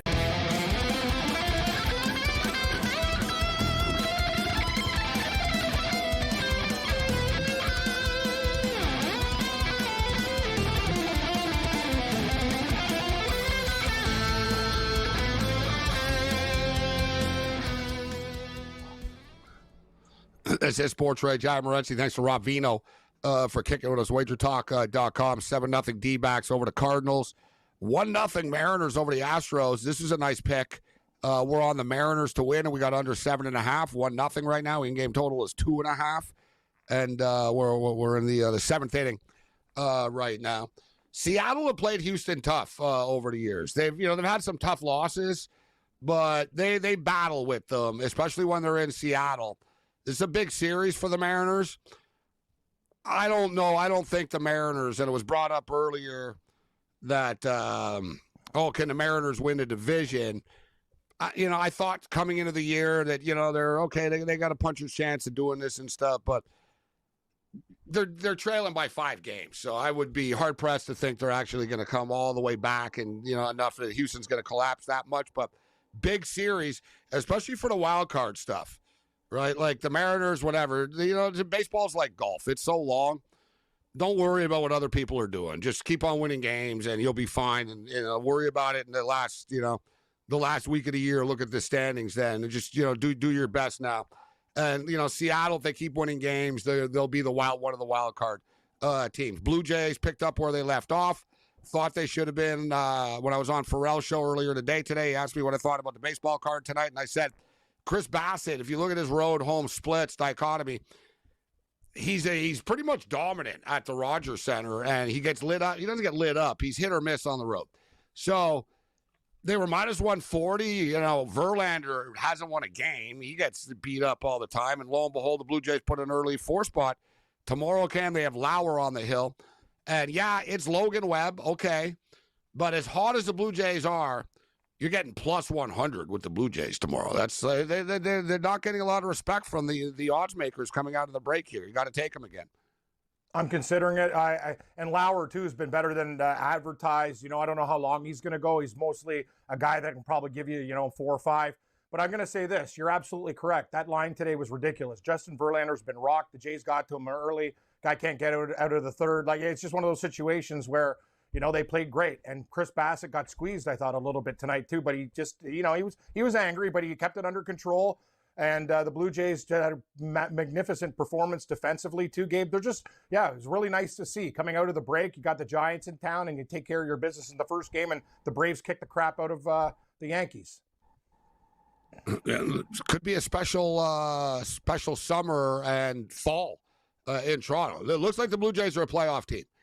Right? I think they are. I don't think the Blue Jays are about to collapse or anything like that. They're not going to continue this pace, but they're a damn good team. I think they can win 6 out of 10 games that they play for the rest of the year. They're going to be in the playoffs and they're going to be in the mix, man. In this American League, it's wide open once we get to the playoffs. All right, as far as the Open Championship is concerned, I don't know how wide open this thing is, Cam, man. Like Scotty Scheffler, I know that, you look at the leaderboard right now, and he's only got a 1-shot lead on Matt Fitzpatrick. But it's Scotty Scheffler we're talking about. And, the guy, he hit 3 fairways, and he's still dominant. You get the feeling he's just going to dial it up right now. And in hindsight, I'm kind of kicking myself. I don't know. I didn't fully buy into this, but in hindsight, I don't mind. You and Brady never bet on him. So, but I don't mind the plus 550s and stuff like that, or plus 400s. But those are pretty damn good odds in hindsight right now when you consider he's minus 175. We actually said it, Gabe, too. You're going to give this guy if there was a 6-7, and it's just such a strong field. But I agree with everything you're saying. Listen to me. I got Scotty Scheffler plus money for a top 5, and he was minus 130 on Bet365 for a top 10, including ties. I know, but that's not plus 550 to win. No, it's not plus 5. No, but that's still big bets, right? But the bottom line is this, to your point. Now he's minus 170. Is he going to win the tournament? Probably. But there's one thing that I have to say, and I've watched a lot of Open Championships. Things can change on a dime. If he gets any type of bad weather, if a storm comes in, they're predicting rains. And I will say this, he's gotten out of a lot of jams, not just by being good, but he's Scotty Scheffler. Sometimes great players get good luck too. Matt Fitzpatrick today, he missed a few short putts. That's frustrating because you like him, I like him. He's only 1 back. Got Harman at 151. But here's the thing, Gabe. You can't take Scheffler at that number. You're absolutely correct. God, I wish I had that 550 at 5-1 in my back pocket. But anything can happen at the Open Championship. If this is a regular tournament, I'd actually hedge with the 170 now and try to go because I got Harman 150, Fitzpatrick and Hatton. They're all in the top 6. But Scheffler is not guaranteed to win this tournament yet. I've seen weird things happen at the Open Championship. Guys can lose their minds. Weather can come up. And it's one of those things. In any other tournament, I'd take him at that price and go do my math and go put 200 or 300 on Scheffler. And then you got this thing cornered. But it's never over. You never know who's going to get the right draw. Weather can show up in 5 minutes in Ireland. That is true. The question is, who could be the benefactor? It could be Brian Harmon. People underestimate this guy. He's won it before. I underestimate him personally, often in the past, and he could be the one. Fitzpatrick's right there. All you need to know about it is I have Fitzpatrick, and I got him at 20-1, like after it started, a couple of holes in. I didn't get it in before, and I got screwed on the number, but I was like, whatever. I think he's going to do so. I don't want to miss out. He's good. I got him at 20-1, and normally, like today, he was leading, or when he was leading, normally if you have a golfer at 20-1 and they're leading, the sports book will offer you like a decent little payout. They weren't. They were offering minus money of what I actually bet. Because they're like, Scheffler. Well, they know. It's like, well, Scotty Scheffler's there, so good for you. Like, you got a one-shot lead on Scheffler, a two-shot lead. We're not offering you anything. I see right now they're offering me a little more than double what I bet it. Whatever. I didn't put that much. I'm just going to let it ride out. Yeah, I'm just going to let it ride out. But short of some miraculous, like, bad weather situation happening, it'd be hard-pressed not to see Scheffler win. The guy's he's got ice in his veins. He's just so cerebral out there. Other guys overthink. They feel the pressure.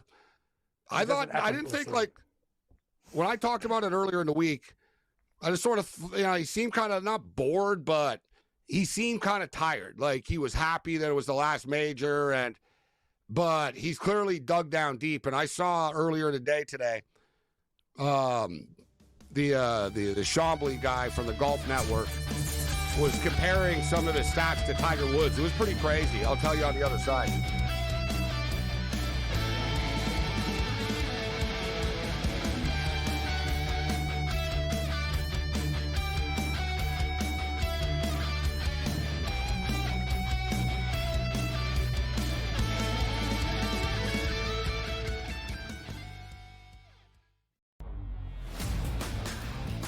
One of 6 from beyond the arc yesterday. I think at best he's a reserve player, but again, that's at best for the next few seasons. I don't think he has a 7 to 10 year NBA career. Most kids are like, hey, Dad, play another year in the NBA, understanding that, like, hey, we get Dad home and it's fun to watch him on TV. But this kid is actually like, Dad, please play so I can play. The Early Line, only on SportsGrid. I don't have a gaming unit, but I might get one just because of that CFL game. And I'll play Babano online and kick his ass. He could be the Ticats, and I'll be the BC Lions. He could be the Ticats. Be the Red Blacks. Exactly. I'll be throwing bombs. I'll be throwing bombs. Sports Rage tonight, only on SportsGrid. Devin Booker, do you know, in those 2 years, actually makes more in his salary than the entire Miami Marlins payroll this year, which I think is at like $62 million. Has a 72.5. I'm just doing the math really quickly. So one guy's worth more than 25, but we know how bad the Miami Marlins is. But hey, I just talk hoops. Betting above the rim, only on SportsGrid. Really would love to know what Jawan Jennings is after. If I were San Francisco, I'd hate to lose him. Not that I think he's ever going to be their best receiver on this football team, but you have a lot of question marks, right? We don't know how good Ricky Pearsall is yet. We are asking like ifs, if Ayuk comes back and is healthy, if McCaffrey can be healthy, all these things. So why not just take the thing that you know works and just keep it? Game time decisions, only on SportsGrid.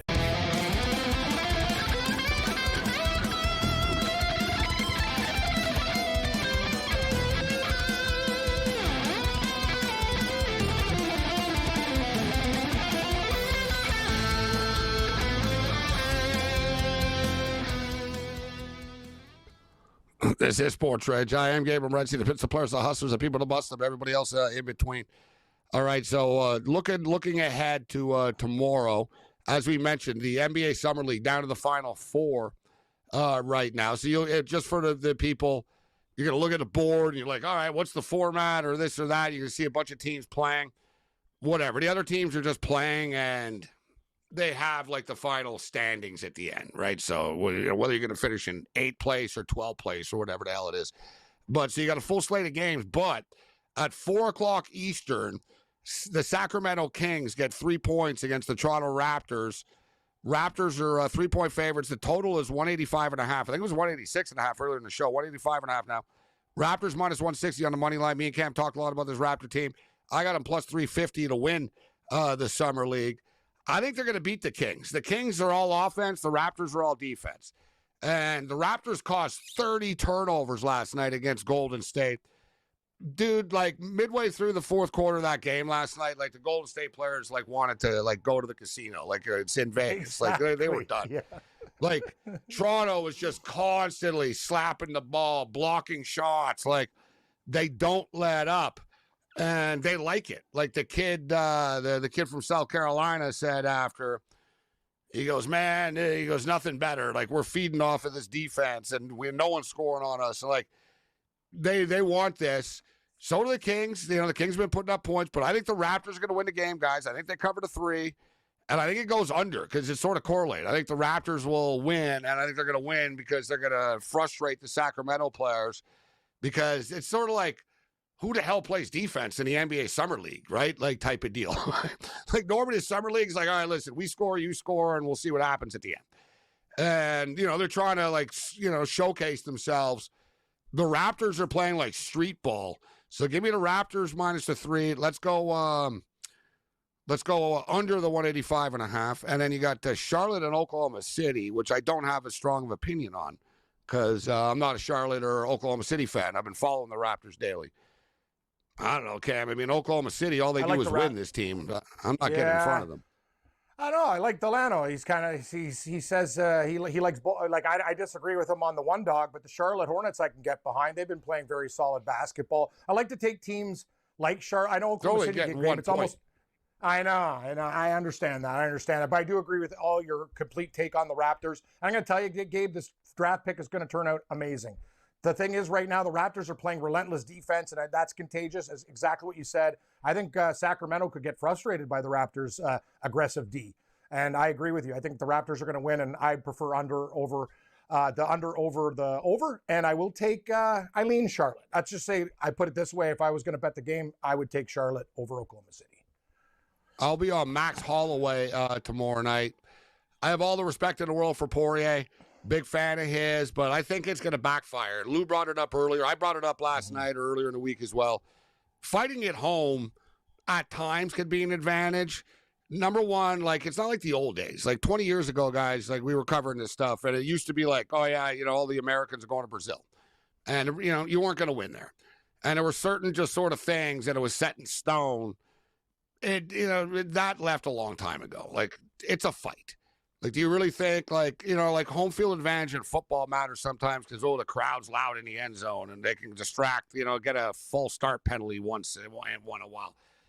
Guys, MMA fighters, they're fighters. You really think they give a crap, like, where it is? Like, oh, I'm in the guy's hometown. Like, oh, no, like, they're psychos to begin with. They can't hear anything. Like, you know what I mean? Like, they're in a fight. Like, so when the door, like, it's irrelevant. And in fact, it's worse. Like Dustin Poirier's at home right now, like with his kids and his family, and he's crying about his last fight, and he's getting sentimental, and his high school wrestling coach, and blah, blah, blah. Whatever. Max Holloway's in a hotel room right now. Just thinking, I lost to this guy twice already. And good for him. He's retiring. I can't lose to the guy 3 times. Holloway's going to beat him, guys. Give me Holloway tomorrow. Love it. Cam, what's your pick for Hamilton and Ottawa? I'm going to take the Ottawa Red Blacks. I know it's a leap of faith, Gabe. It's probably funny. The game you think is probably going to be the most points could be under. I'm not playing with the total. Something's telling me to stay away. Just a voice, but I like the Ottawa Red Blacks, and I like your BC Lions. Those are my 2 CFL sides. Yeah, the Lions, I think the Lions will get it done tomorrow. The Riders are good, but they have a lot of injuries on defense. And, you know, there's only so much, you know, you see in the CFL, when you lose your starters, you got problems. I think BC are a little bit of a groove right now, and they know how important this is to keep this thing going to get to 4-3. Give me the Lions and give me the over. Other than that, you're on your own. Later.